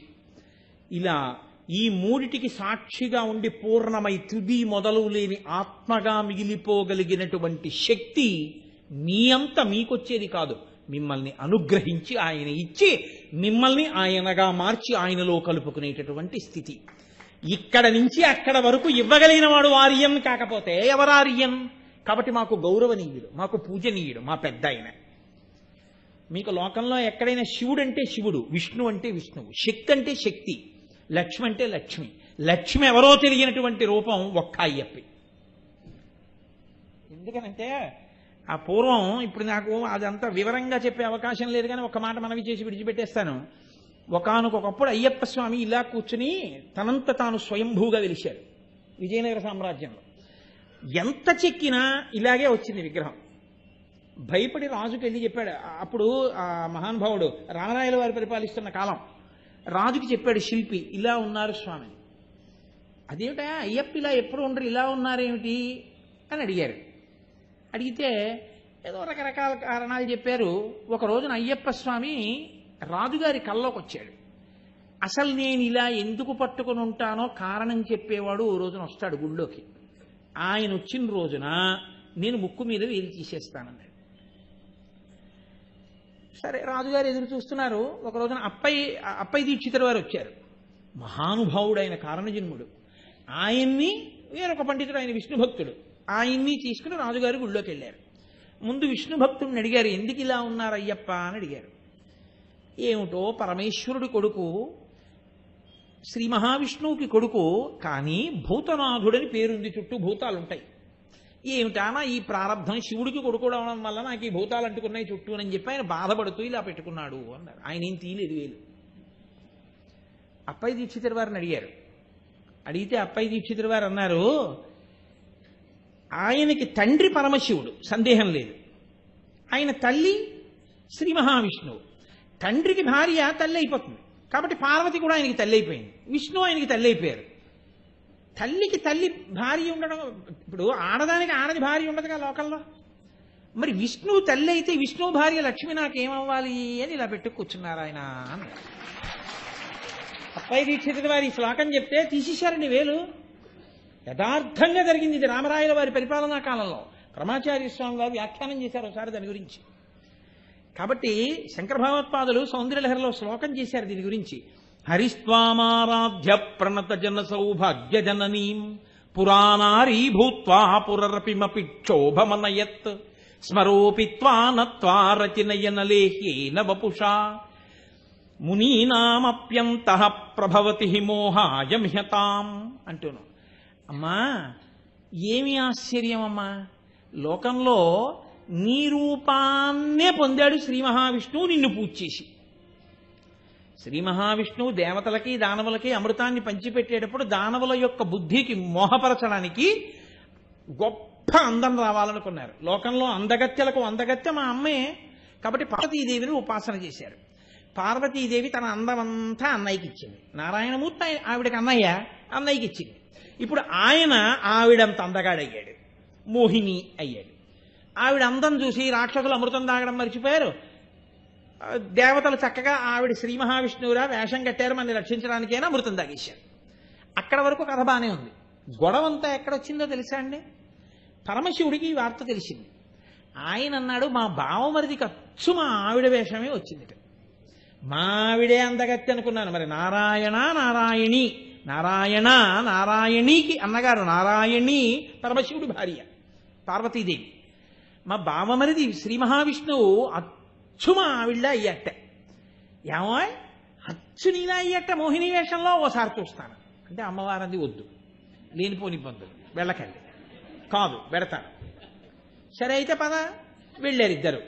వైకుంఠానికి వెళ్ళిన తర్వాత బావా ఏమిటో అచ్చు మీ చెల్లెల్లా అయ్యావుట, అమృతాన్ని పంచిపెట్టడంలో ఏదోసారి ఆ వేషం చూపించు అంటే శ్రీ మహావిష్ణువు అన్నారు, వద్దులేండి బావగారు, అవన్నీ ఎందుకు ఇప్పుడు, వదిలిపెట్టేయండి అంటే అమ్మవారు కదిపింది.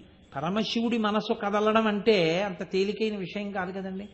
అలా ఏమీ అలా ఆయన మనసేం కదలదు. ఆ కదలిక అన్నది వచ్చింది అంటే కేవలం అమ్మవారి యొక్క అనుగ్రహం.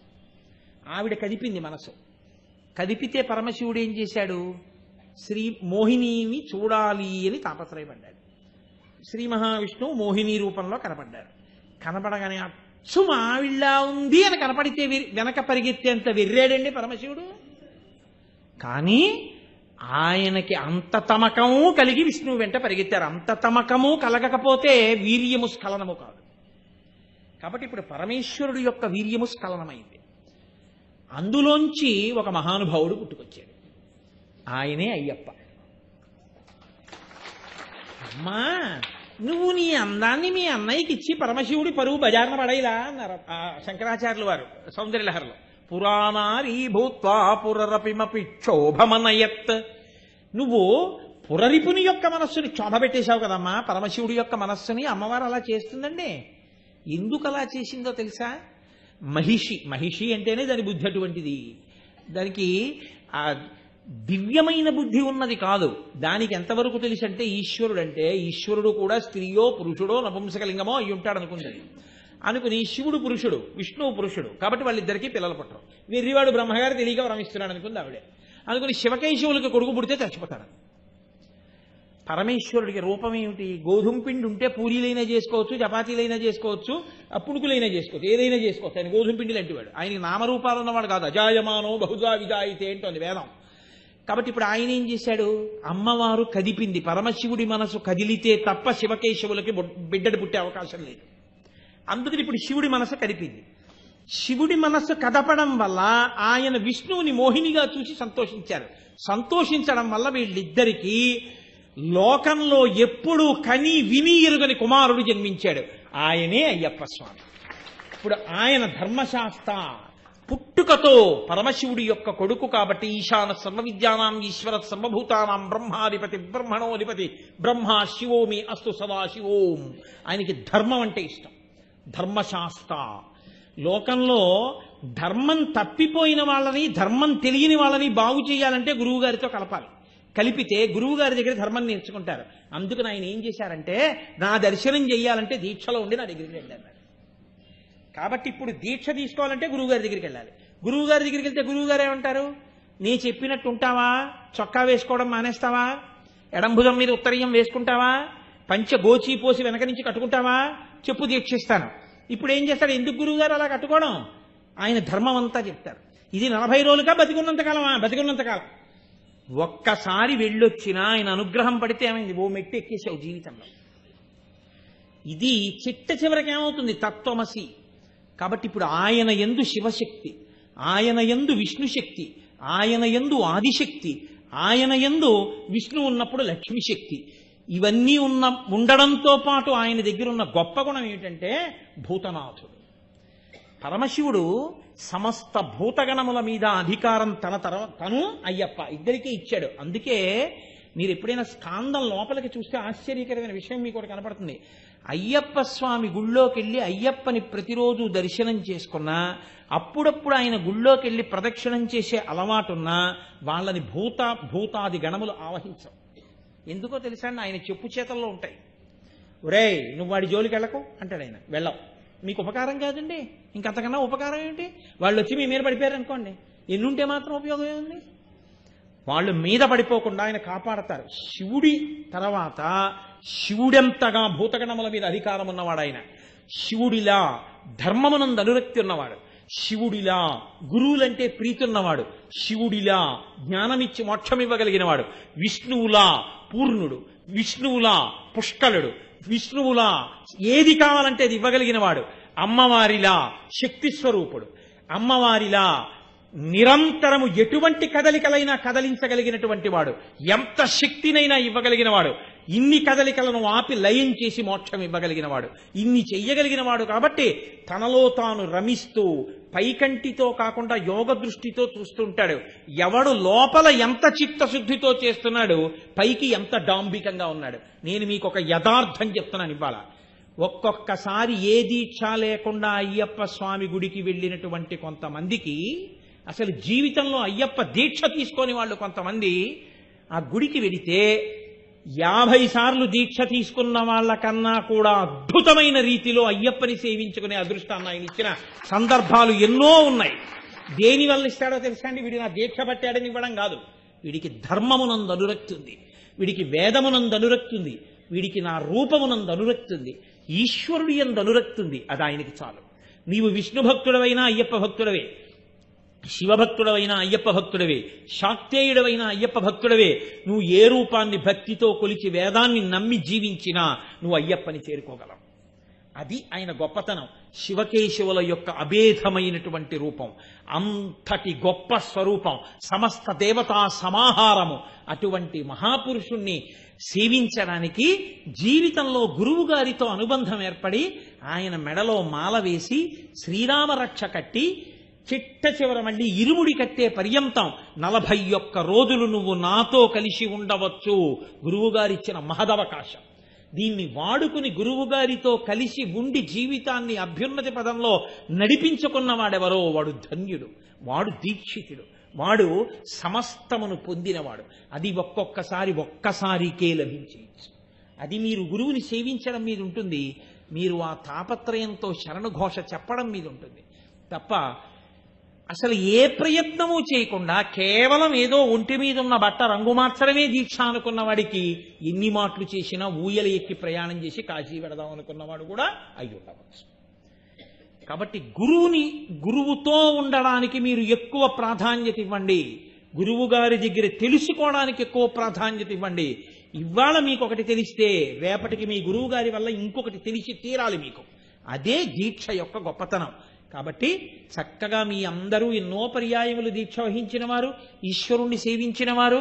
కాబట్టి సంతోషంగా మీ అందరూ దీక్షాకాలాన్ని పూర్తి చేసుకుని అయ్యప్ప స్వామి వారి యొక్క దివ్య దర్శనాన్ని పొంది పరమ సంతోషంతో మళ్ళీ క్షేమంగా తిరిగొచ్చి మీ భార్యాబిడ్డలతో సుఖమయమైన జీవితాన్ని గడిపి పరమేశ్వరుడి అనుగ్రహంతో చక్కటి వైరాగ్యమును పొంది ఆయన అనుగ్రహంతోనే జ్ఞానసిద్ధిని పొంది మోక్షమునకు హేతువగుగాక.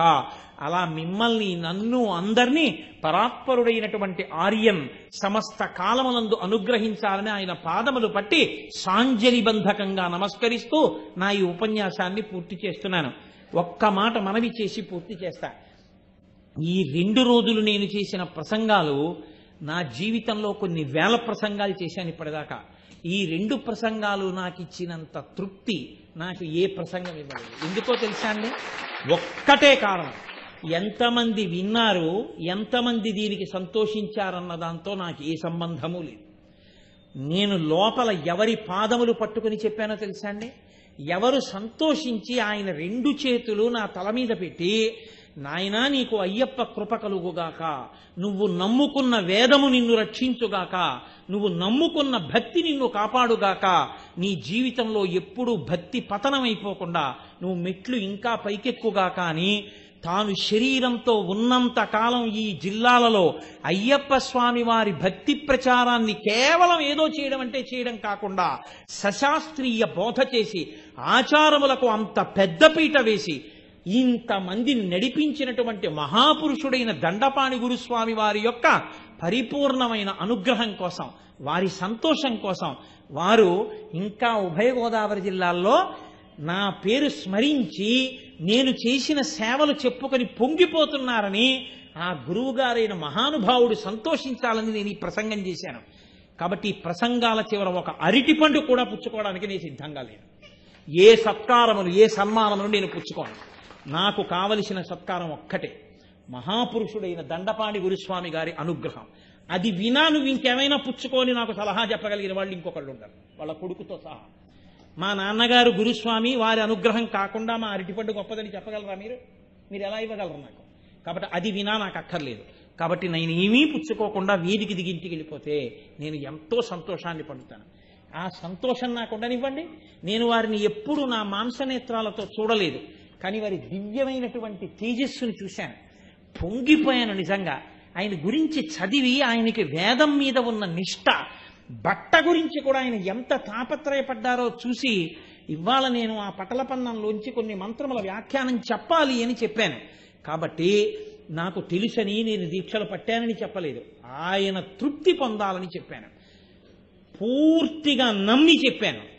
నేను చెప్పింది సత్యమని తెలిసి చెప్పాను. కాబట్టి నాకు నేను చెప్పిన దాని మీద ఏమీ బెంగలేదు. నాకు పరిపూర్ణ హృదయంతో చెప్పాను. నాకు ఆయన అనుగ్రహం వినా అంతకన్నా గొప్పదోటి ఉంది అని నేను అనుకోవట్లేదు. కాబట్టి ఆయన అనుగ్రహం నాకు చాలు. దయచేసి నాకు ఏ ఇతర సత్కారమును సంకల్పము